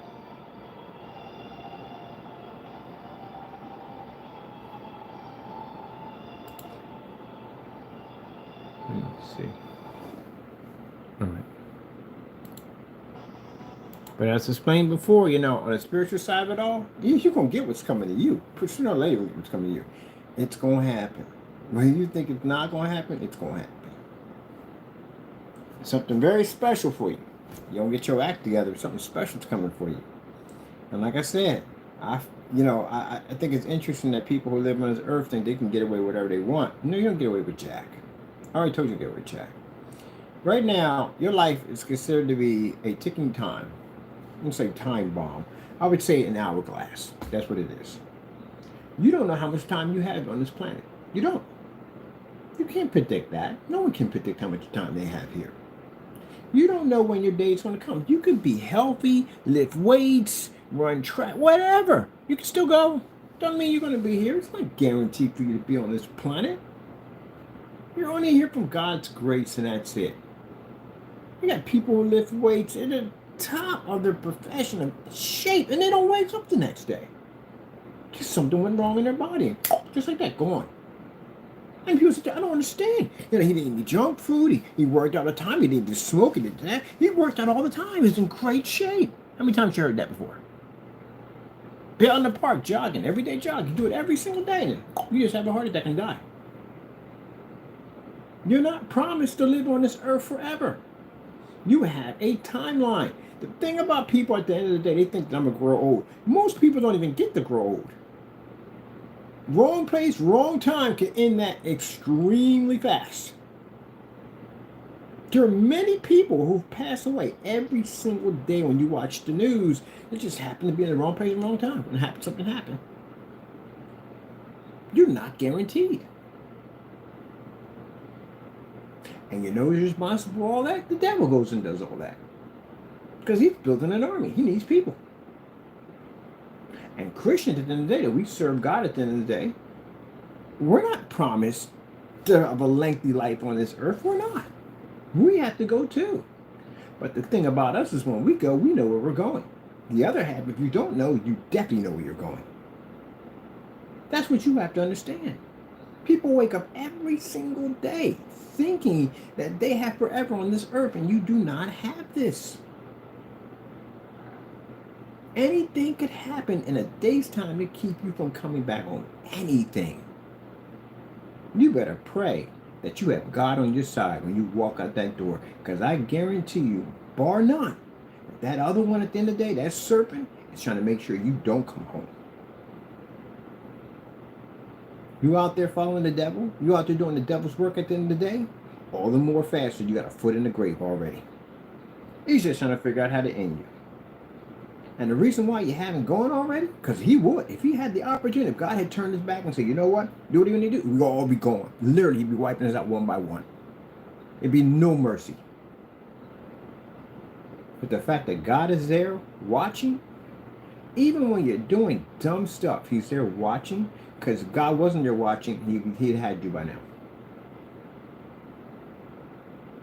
You're not meant to be here forever. Either that demon at the end of the day is trying to take you out, or God's calling what belongs to him. Because everything belongs to God at the end of the day. So if I walk out that door and I don't come back, I'm going to heaven. I'm going home to see my Lord. I'm going home to see my mom. You walk out the door, do you know where you're going? You don't. If you don't know, if you can't answer that question, you're in a lot of trouble. If you're out there sinning and carrying on and act up and getting in trouble and doing the devil's work at the end of the day, you know exactly who's going to know your face when you pass over to the side. Jesus will not know you. Better get your act together. You better get it together. I remember, I never forget hearing that over and over again when I was out there cutting up and carrying on. Young boy, you better get your act together. You better get your act together. You die out in them streets, you're going to hell. Are you saved? I was like, nope. You get baptized? Nope. You go to church? Nope. I explain something to you, young boy. You go out in them streets, you're not guaranteed 100% you can come back. And I always say, I'm going to come back. You ain't got to come back. Anything can happen to you out there. And as I'm older, I think about it now. It scares the living daylights out of me now to think I was talking like that at one point. Yeah, I didn't have to come back. And if I had fallen when I was out there, that's it. This would have never existed. Nothing would have ever existed. I'd be in purgatory somewhere, being tormented. Scares the daylights out of me to think about that now. And that's the reason why I put it on my YouTube channel. I talk about it from time to time. Because, man, I'm scared to death for a lot of y'all. If y'all ain't got it right, if y'all ain't doing right by God, he calls back what belongs to him, or the other one basically gets what he wants, you're done. The one thing that basically bothers, it doesn't bother me, but sometimes when I watch a TV show, I always like to go back and see who's still alive. And then I find out that most of them have passed on, and I was like, well, I hope they were saved. I hope they were saved. If they weren't, that's it. All the riches, the good life they call them having on this earth, they don't have it anymore. All their possessions are left here for others, and they are now in the next life. But the thing is, where are they at in the next life? See? You ain't promised to live a long life. Everybody has a timeline when they have to come back. Everybody has an hourglass. Everybody.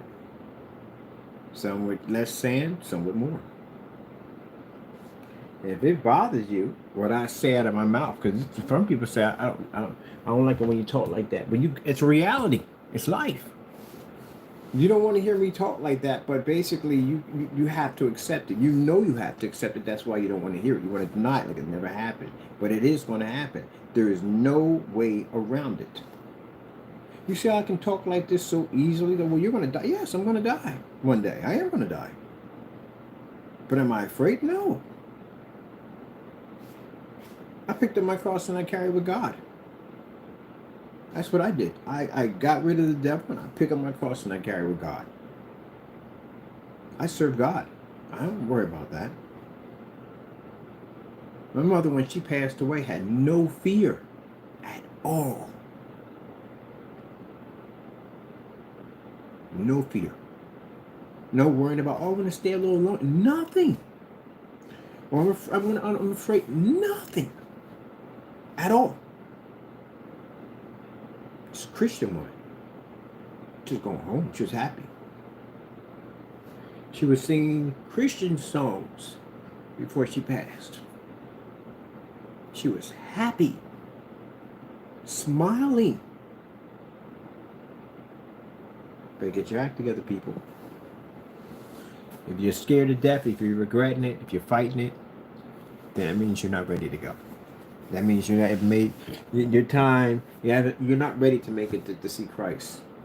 You make a mistake on this right here.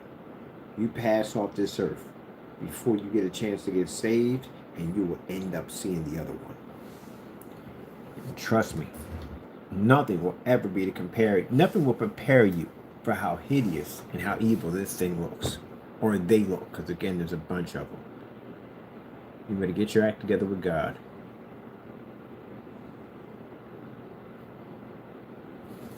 Where you at, Fruity Biscuit Bear? Someone around here somewhere doing something crazy. Get your act together. Let me see.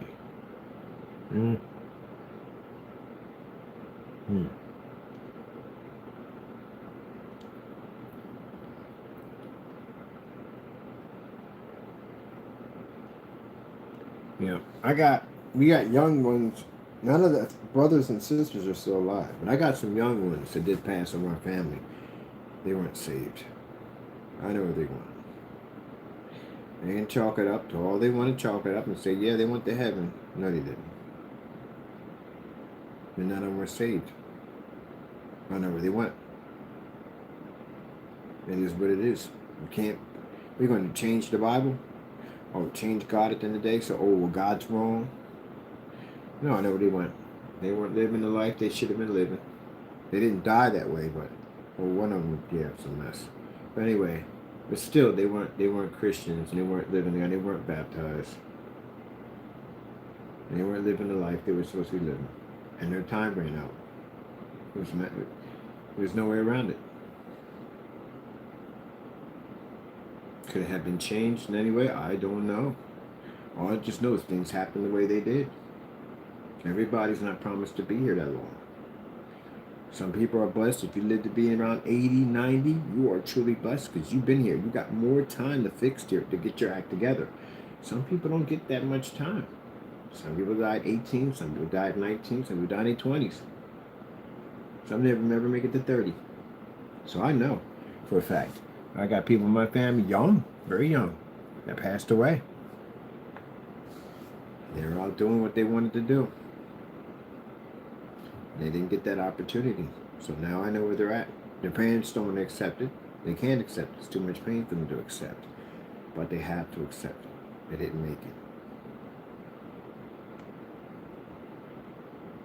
Now some people may sit there and say, well, how can you be so... It's not being ruthless. It's in the Bible. It is what it is. You can't take away from the Bible. You can't add to the Bible. It's a sin. It's God's law. It is what it is. It's not about... You're not God at the end of the day. You didn't write that book at the end of the day. You can understand it, and that's what you need to understand and read the book. But it's God's law at the end of the day. You're just like a guy says, like a candle in the wind. You're here and you can be gone the next day. You don't have immortality. You can't speak things into existence. He is God. It's his rules at the end of the day. No matter how much you fight, it's his rules. You're gonna go up to this planet kicking and screaming, but you're gonna go. And the odd thing about it is you need to get yourself saved. That man out there on the corner, I remember going out there, new gear, all geared up, like going, I forgot where I was going, someplace I was going. All geared up. Ready to go somewhere, do something. Probably stupid, knowing me. And I heard that man on the corner preaching about God is coming, God is coming, got to get your life together, got to get your life together. You don't want to end up in hell. He kept preaching, and I put my headsets on. Every time I heard him preach out there, every single day at that bus stop, go do something, somebody go do. And I put my headsets on every time when he started preaching. Every time. I didn't want to hear it. You know, it's not a problem for me right now. I don't want to hear it. I don't see it at all, period. I was making good money. I had a good life. I was doing this and doing that, having my fun, doing my own thing. I didn't want to hear it. I didn't want to be bothered with it.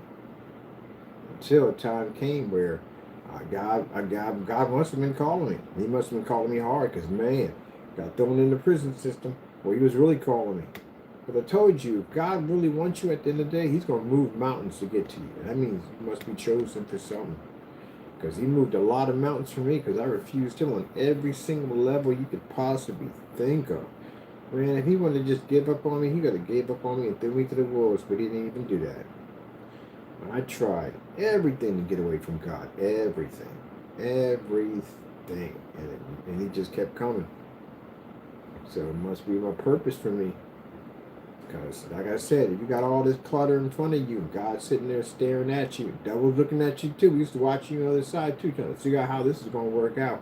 I got to kill this guy quick before God gets his hand. If God saves him, and I'm going to lose him. I got to take him. Especially if it's somebody God's interested in, then he definitely want to take you even faster. Because he just want to throw that in his face. I'm going to get him before. No.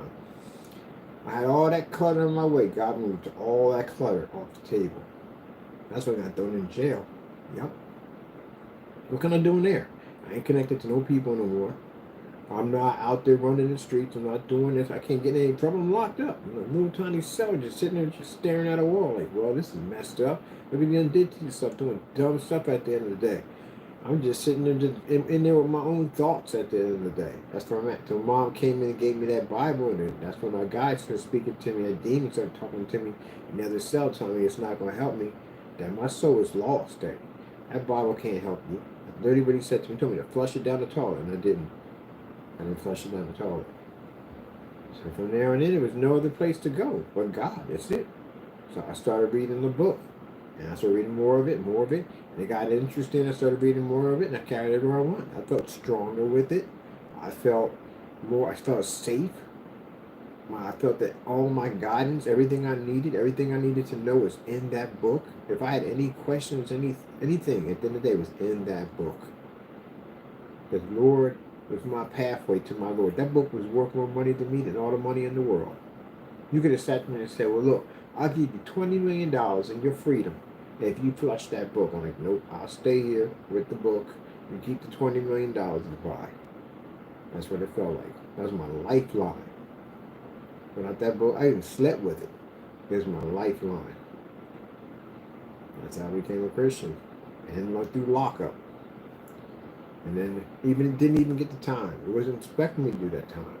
It was expecting me to get out and preach and talk about his name. But I didn't do it when I first got out because I was kind of scared. I was shy. I was scared. I was scared to talk to the people about God. I kept his name under a basket for a while until later on, as things started, I slipped away from the church, got myself back together because of money and greed, got caught up in money and greed, and walked away from the church, came back, and that's when I started talking about God to everybody. Passing out God love you tracts, talking to the drug dealers, everybody about Jesus. Warning them, letting them know that there's things out here watching you every day. I know, I've seen them. I've seen demons out there walking among men. I've seen them. I've seen a lot of demons. I saw demons for, I think, almost like 3 or 4 months straight. I've seen demons. Couldn't touch me, but I saw them. I ain't seen anything but horns and all that stuff. No, I saw people that were possessed by. I saw people that were possessed by demons, and some of them spoke out to me, and others just looked at me and smiled. And the weirdest smile you ever seen in your life. Yep. Saw that for a while. I think that was meant for me to see so I could understand what I was dealing with when I was running out in that world. What was really around me. When I thought was my friend at the end of the day that was feeding me full of hatred and rage. That's what it was. That's why what I see in these people who attack me, I see the same thing. I see the same path. 2 ways this can go. Either you're going to see the path of light or you're going to see the path of death. That's what's going to happen. I see it. Like I said, you're not guaranteed forever. And they think they're online trying to taunt and destroy my life. You're not doing anything to me at all, period. God protects me. I already went through my trials and tribulations. I went through all that already. Way before I started my YouTube channel, way before I got involved in anything, I was serving God because I was locked up. So I already know what's going to happen. You don't get your act together and you want to be out there carrying on and acting up in the world, the devil's going to get you, or either God's going to save you. If you basically keep fighting God at the end of the day, and if he doesn't pursue you in the way he pursued me, then you're in a lot of trouble. A lot of trouble. Yep. My mom prayed over her kids every single day that the Lord would take interest in us and take us under his wing. And he has. Yep.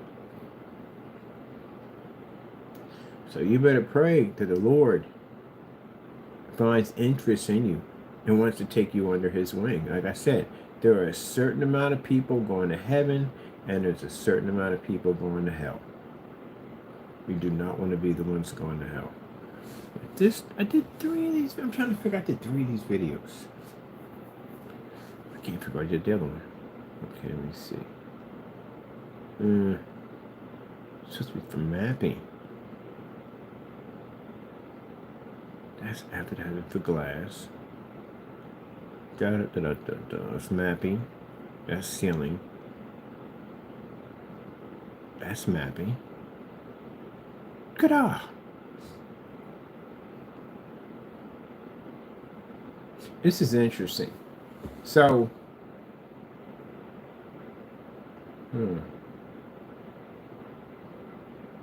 that's glass. That's Aztec. All right, well, I'm just going to get this and drop these in different areas because at least I can have, I'll figure this out later on where it's at. Until then, I need to get to another section. I need to be working on it here while I'm doing that. All right, this is outside. Ambient light. This one is what? Next level. All right. That's Aztec.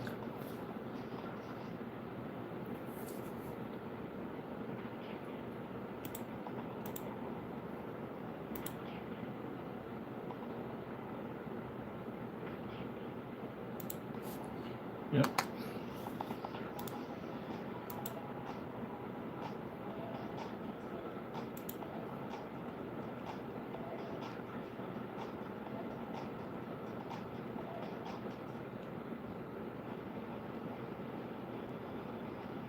There are people out there that are actually, they're what do you call it? They're paranoid. It's actually a sickness. They're paranoid of death. They are. They overthink life to a crazy degree, but actually end up killing themselves in the long run. It's afraid to eat. You're gonna choke to death. That's actually a phobia too. Fear to choke to death. Yep. A lot of things, man.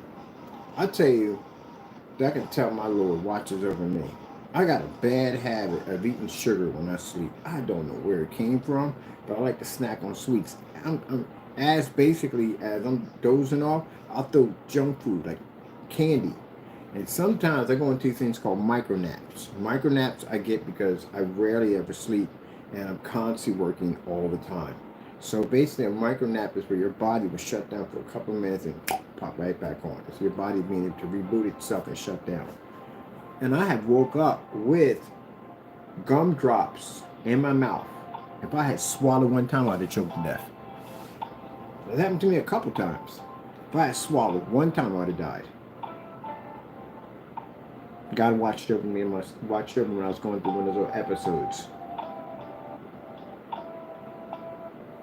Mom used to have micro naps. I just wonder where I thought she was epilepsy at one point. I sit there and she with a cup of coffee in her hand, doop, hot cup of coffee, and still having her hand and wake up to start drinking. I was like, what in the world? Yeah, she worked a lot of hours. She'd had these micro naps that would pop off. Your body does it automatically. Sit there long enough, you shut down, and you wake up like nothing ever happened. Like, yeah, so and so and so. Like, dude, you were just asleep a couple of minutes ago. Like, you're lying. Yeah, right. I was wide awake the whole entire time. I was like, nope. I get them. I get micro naps all the time. I'm working long hours all the time. All right, where we at on this?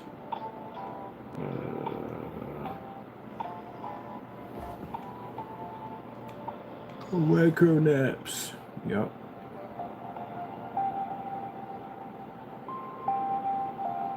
Right, that's the window. All right, that's the ad tech right there. Ceiling technology. You know, we got that thunderstorm from that thunderstorm was hot for that ceiling. All right, I'm good. I got it. Except for this right here is driving me nuts. We got two of the same video on this one channel. And we have this one, this one. Cut that out, YouTube. Let me see.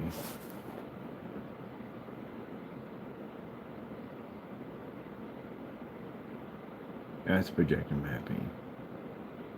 That's underwater. Oh, that's the one. That's not it.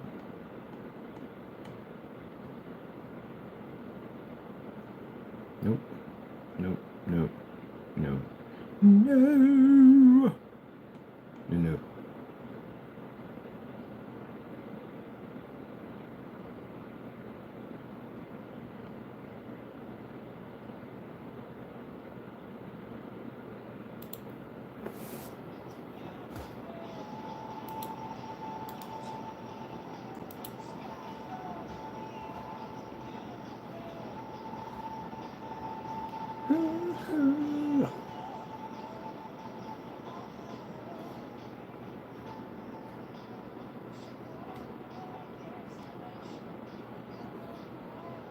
Let's hear that again. Let me see. Well, yeah.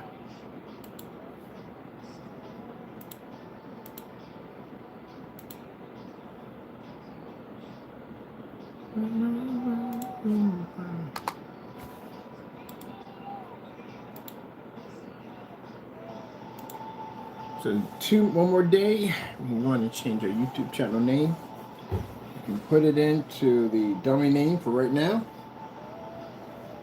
I gotta wait 3 days for Facebook to give us a change for our name. Gee, 3 days.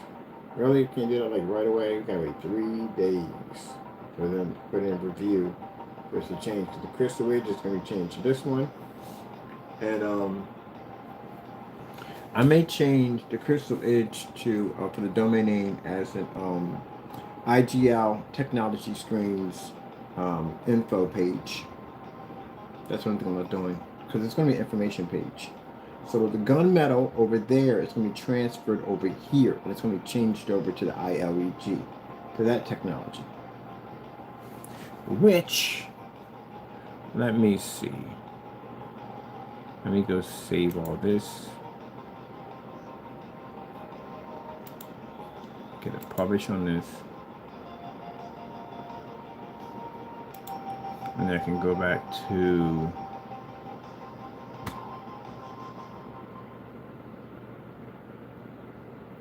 yeah, unfortunately we filed yesterday. Copyrights Claim Board. Yep. Put the application through already. It's already done.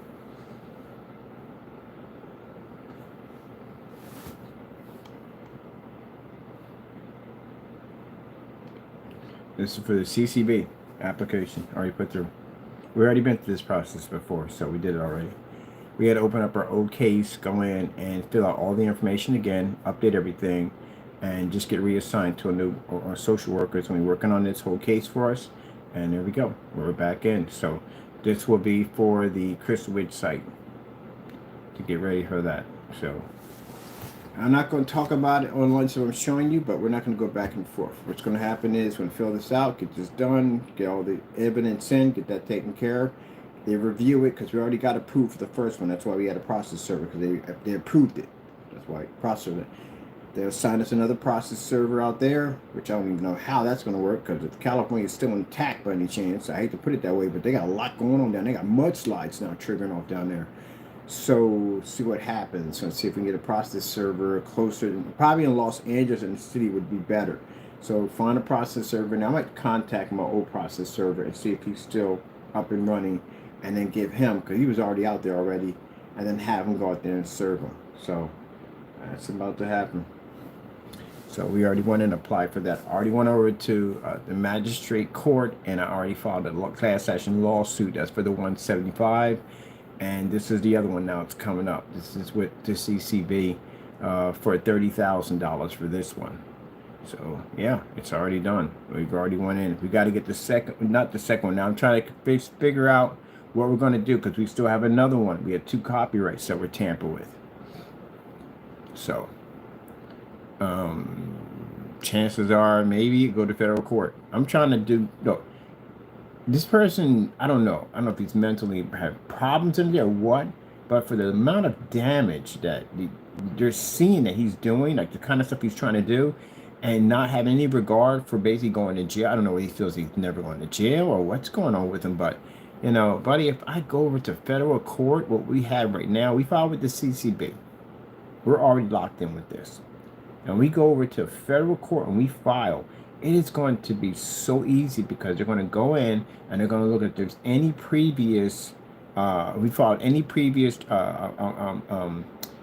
charges or anything against them for copyright. And the CCB is government. They're going to pop up. And if they pop up, they're automatically you're gonna be guilty. I mean, there's enough right there you're already guilty on. But in there it's different. CCB is $30,000, no jail time. Federal court, on the other hand, is different. It is jail time. And it ain't like you're getting like 5 and 10 years. We're talking about 50, 60, 70, 80 years. You can go to life. You can end up getting life for that, for touching a copyright. It's very serious, and it's willfully. They don't have willfully in CCB. They have willfully in federal court. So you can end up paying millions of dollars, and on top of that, go to jail for a very long time. All right, now with the CCB, this is what we're following right here. And we just have another process server go out there. This time, since we know what we're doing, we should be good to go. We can go in and basically get plenty of time now to go in and have the process server go out there. So all the process server has to do is just hit the door. That's it. He doesn't even have to give it to anybody. He just posts on the door. And we have to, he takes a picture, sends it back to us. And then we go back to the CCB and we give him the picture showing that the process server was there and that the court order was served. I mean, it was served already. The problem we ran into was the first time doing this, There's a lot of freaking paperwork in between what you got to do. And then there was too much information. Some of it had to be removed out. They just needed the bare minimum. We had to go back and forth with the grievances and open up files and all stuff. That was freaking crazy. And then finally we got it all done. 3 days go by and I'm going, okay, so when are they going to serve this guy? And then next you know, the guy goes, oh no, you're supposed to serve him. I'm like, I'm supposed to serve him. Like, I got very little time left. I got a day now. They left me with a day. So then the day I find a process server in California, and he has to be out there that day to serve him because it has to be done before 12 o'clock or we lose the case. We don't lose the case, but we have to reply all over again. So then what happened was by the time he gets out there, it is around almost like 12 something. He had enough time to hit the door. That was it. Once he hit the door, they said that she came to the door and she refused to take it, so it's a posted to the door. So they posted to the door, sent me the pictures back, and it was too late for us to go in and give it and file the paperwork for the next stage. That before you go, come back. There you go. So that's how we got out of it. So I'm thinking in the back of my head, okay, we made contact. We were at his door. We got a chance to see a process server. We got a chance to see that we mean business at the end of the day. Maybe he'll back down and leave things alone. I thought that would work. It didn't work. He decided to go back on YouTube, which everything was documented, recorded, and start slandering the CCB, start slandering me, start slandering everybody, and saying he didn't have enough evidence to prosecute. You'll find out when you go to court, Mr. Fernando, when you talk to a judge, he would tell you that, yes, you did have enough due to the fact that that's why the process server was there. If you didn't have enough, the process server wouldn't have been there at all. The first thing they asked me on these applications when we fill them out, do I have a real copyright? So I have to send in my serial number, my registration number. This shows that I have a real actual copyright. All right. Then after that, I had to submit information showing that you tampered with this and what did you do with our copyrights. The stuff I submitted in was more than enough. Because this showed that clearly you was using my copyrights without my permission. You was taunting them by playing around with them and using them, and you was writing over top of them. You was basically defacing our work. That was enough right there. And so once we go to review board, another review board to make sure that everything we have here is basically legit for court. Then they issue a process server to come out and serve you. And when the process server got to you, so on the document, it was basically addressing you when you had to basically be summoned for court. That means that there was enough evidence to come get you. You'll figure that out when you talk to a judge. They'll explain this to you.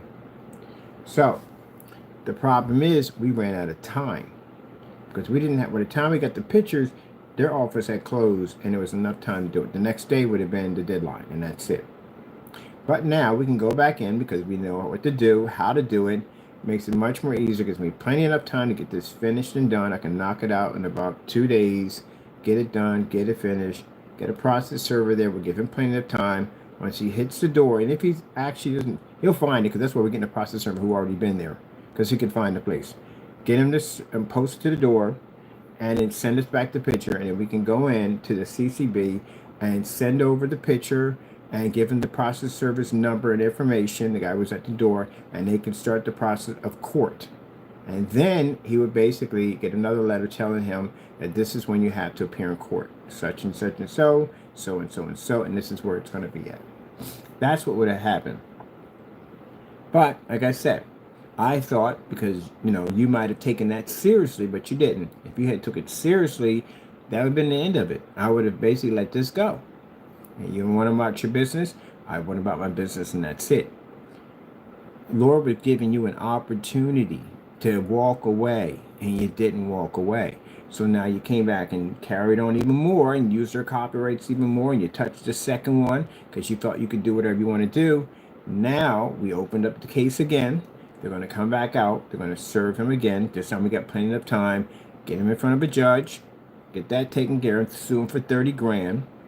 And then we go into federal court and we file again. And then in federal court, it's different because an FBI will come to his door because it is a federal criminal.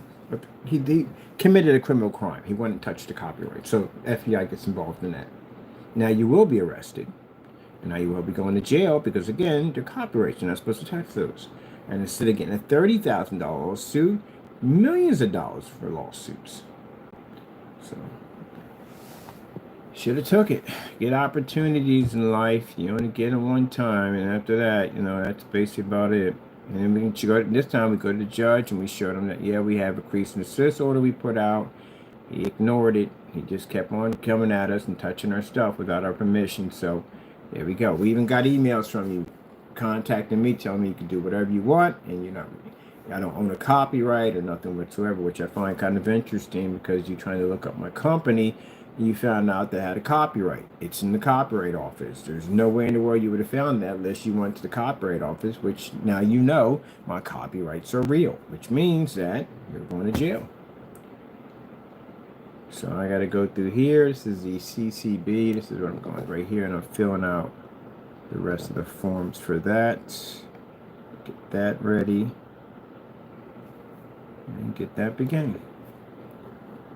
I try to avoid these things, but people just don't seem to listen. I wasn't joking when I sat there and said that, I'm going to go file the first one for basic defamation and cyber stalking and all that stuff. And that's in court, and that's $175,000 lawsuit. And then right after that, I'm going to go out and I'm going to file the copyrights.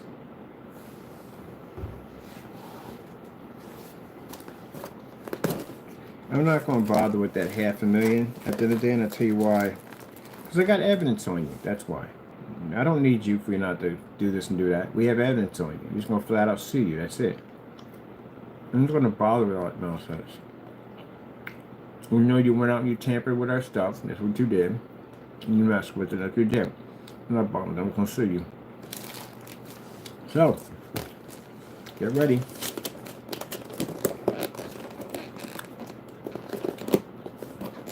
Aren't you crazy? You got treats in the middle for her. Not being so greedy. So, that's what I did with that. What is this one? This is Black Series Edition.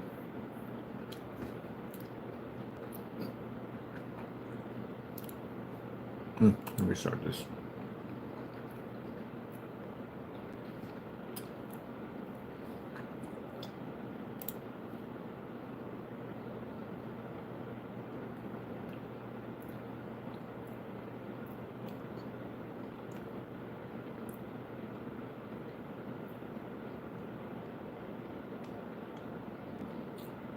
That's the intro. Okay, that's in there.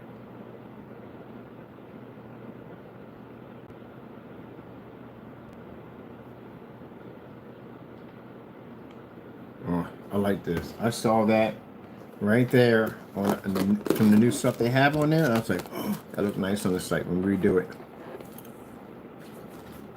Because that ILEG means it's about light. It's about light. But what it does to light. The next level.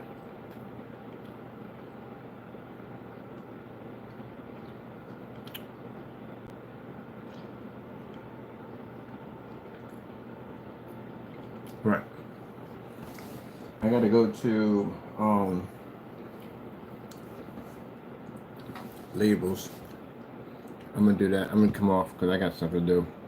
I gotta go to labels. I gotta convert labels. I gotta convert everything to the LIEG. Remove the FLE. Gotta go convert all that. Change everything in the glass screens. All this gotta be changed over. So that'll be the days where we're getting all that stuff converted over. Once all that's done, we get go to the transfer the information from the shopping cart from one to the other. And then basically take the marketplace down for the Crystal Edge, get that set up and get it ready for basically showroom displays over there. Some of that stuff is already done. And then get ready for domain name change.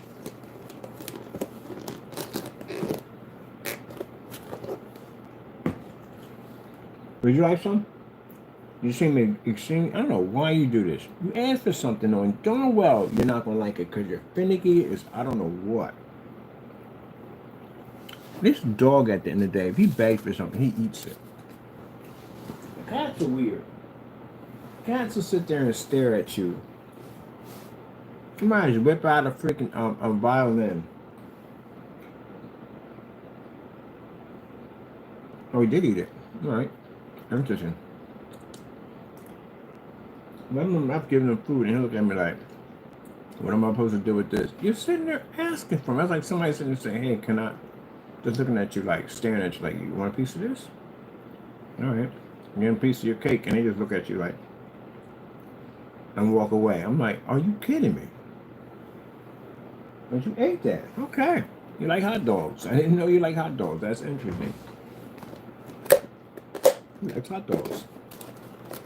I'm a strange cat. Here, I'm going to try some of this. This is hamburger. You want to try some hamburgers? Come here. Here. You like that? He likes hamburgers. What the freak? What my people been feeding you when you go over there? Every barbecue joint over there be hooking taco up. I come over, they got freak. I come, it's probably a little better than mine. Like, they got all that on the plate. They pull the turkey apart and everything. And the chicken and all, they pull it apart. You had to go barbecue sauce, a little bit, not like a little bit. Barbecue sauce. You like that? That's interesting. All right. I'm one of those people that would feed my animals. When they in front of me, I'm eating something, I give them a piece of it. Not a lot of it, but someone said they like it or not, you know what I mean? You won't like somebody eat in front of you and not give you anything. But you don't eat all of it. You don't eat all of it. That's why it's good to have a cat and a dog, because at least the dog will finish what the cat won't eat. Cats are weird like that. You can break hamburger meat up, we'll eat only what they want, and they'll leave the rest of it there. Don't care. The dog will come by and go, whoop, okay, I'll finish this up. Yeah. Man. You didn't even finish all that, did you? All right, whatever. Whatever. All right. And wow. Eat what they want. Wait, let me see. Okay, that's on there. Oh, wait. We can do our customer demonstrations in our page now. Oh, yeah. They got the shorts in there now. Yeah. That's about time, because I got a whole bunch of customer demonstrations with the shorts. I can't load them up because they won't let me do it. Now I can. There's so much to do on there, it's not even funny.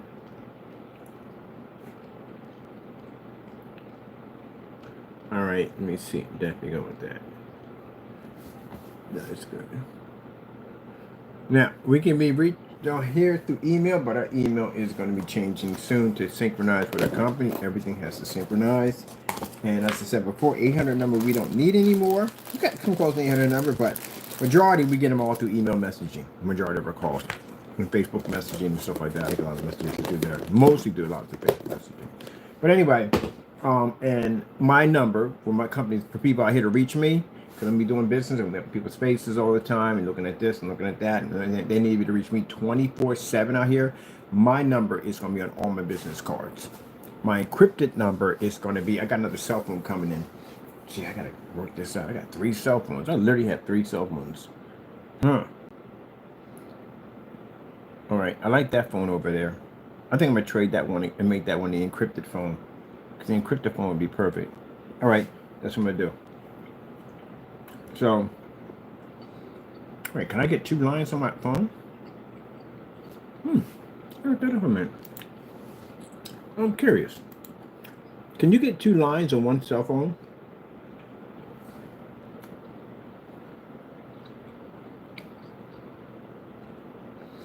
Oh, dual SIM card phones. Gotta get one. All right, upgrade, new phone. Phone has dual SIM cards. Good. I can put 2 lines on my phone. That means that I have one's gonna be my business line, which is going to be my connection out here for my people. And the one if I have to call people online is going to be encrypted, which means my numbers don't come up. I'm definitely getting one of these. Who the freak got this phone with two SIM cards? Verizon got it. Well, going back to Verizon. Yep, I'm going back to Verizon. I didn't know you could do that. I'm not phone savvy, so that computers and all that stuff, yeah. All other stuff, technology, yeah. But phones and stuff in the day, no.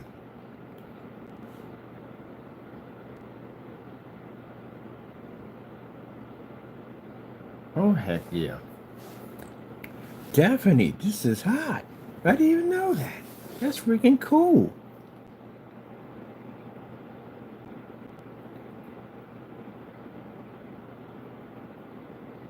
Heck yeah, definitely doing that. Yep. Because I need that.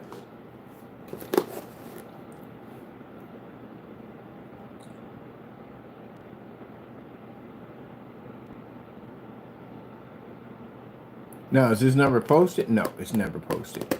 It's my number, my encrypted number. My encrypted number, when it's someone pops up and they basically read through all their information, blah, blah, blah, blah, blah. Mind you, the messaging system you're going through is basically it's like a security encryption for companies. So basically, if you're one of those people that are doing weird stuff at the end of the day, yeah, I got that particular company because they can track your IP address in there. Yo, yeah. So I got some things set up. I told you. So yeah. So if you think I'm going with dummies and all that stuff like that, fake stuff, don't forget that at the end of the day. And they got people working for them as, special people. People who have interesting skills in computers that can basically find out all kinds of stuff about you. That's what they have working for their firm. That's when I was talking to them. I had some problems with people that were contacting us and carrying out. He said, you won't have that here. He said, if any of the jokers contact over here, he said, man, we'll have their information in no time at all. And if enough of those calls come through, they start building a case on you. So that's one of the things I guaranteed. It's a little pricey, but it's willing to pay for it. You know what I mean? A lot of companies and businesses that have to deal with these particular individuals, like the ones I'm dealing with right now, who act like this, that's what they have them for. So they can trace you back.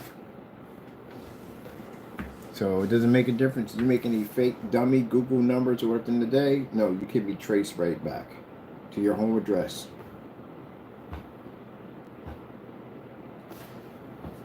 And that's why I signed up for this service. So that's what the all the emails will be going through. Where the freak did I just put that at too? Because he said all both companies have them. They have them. Deal with people or stalkers or all kinds of people that are just weird at the end of the day. You feel the need that they want to contact companies and harass people.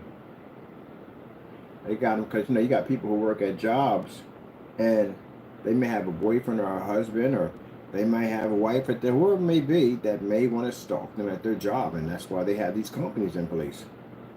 So if anyone's calling her over and over again, cutting up and carrying on, guess what? They can track you. They can find exactly where you live at. And since it's a cyber crime, it's considered a federal crime. FBI gets involved in it. So carry on if you want. Test them and see what happens. Like I said, I wish they would test. Because they think they're invincible. They say, yeah, we'll have somebody at their front door.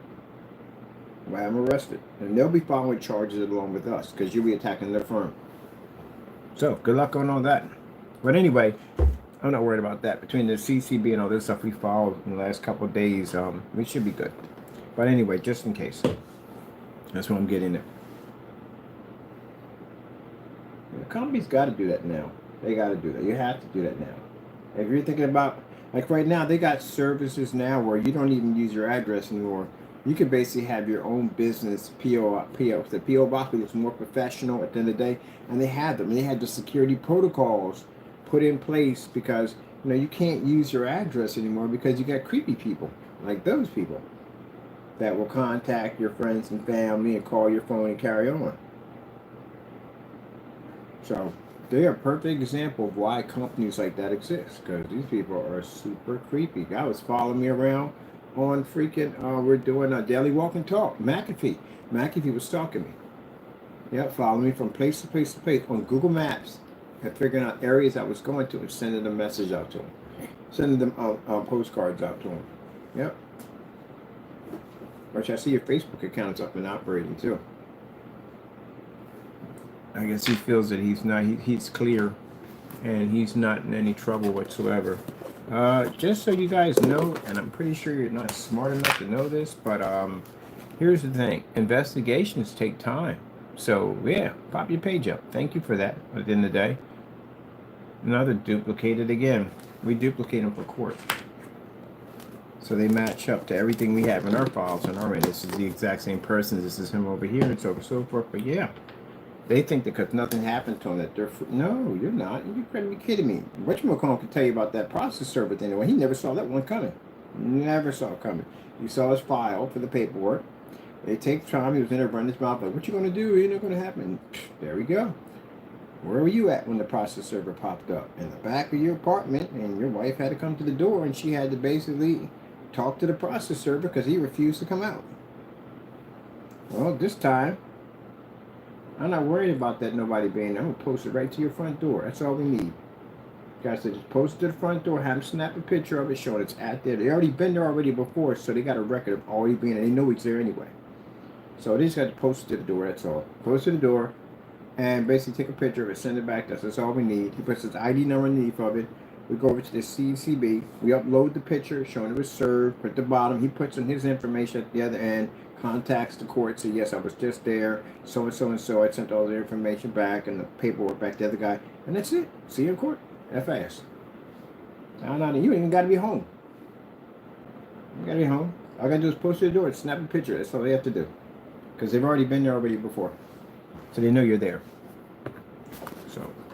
Any agencies come to that front door, all they got to do is just go in and just snap a picture and send it back, and that's it.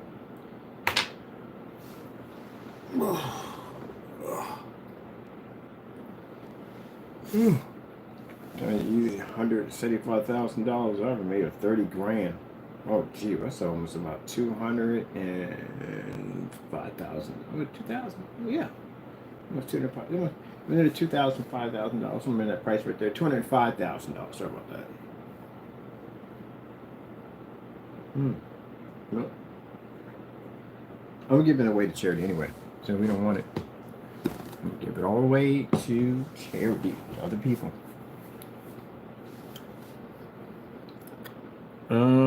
Let me see. What do we have here? All right, that's all done, right? That's all done. That's all finished. Okay. And what else we have to do? That's all done. That's all. Oh yeah, change out the label. All labels got to be redone. Yeah, because you can't. If you're gonna bring over the other ones, the labels have to be changed. Yeah. All right, I gotta go. I got much to do. This is gonna take hours to finish. I gotta go change all the labels out. Everything we have in there for the Sugar Plum Fairy, all that stuff. Literally, all the last four of the whatchamacallit saying FLE, all that's got to be removed. Every single part. I think I did run through that page already. I got to go through the artwork of it all. All that has to be done.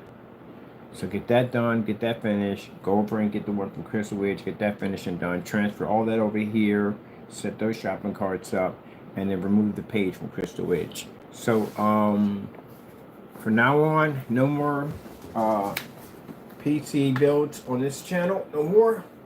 I'm going to take this over to our other channel, which is, let me see, what wound?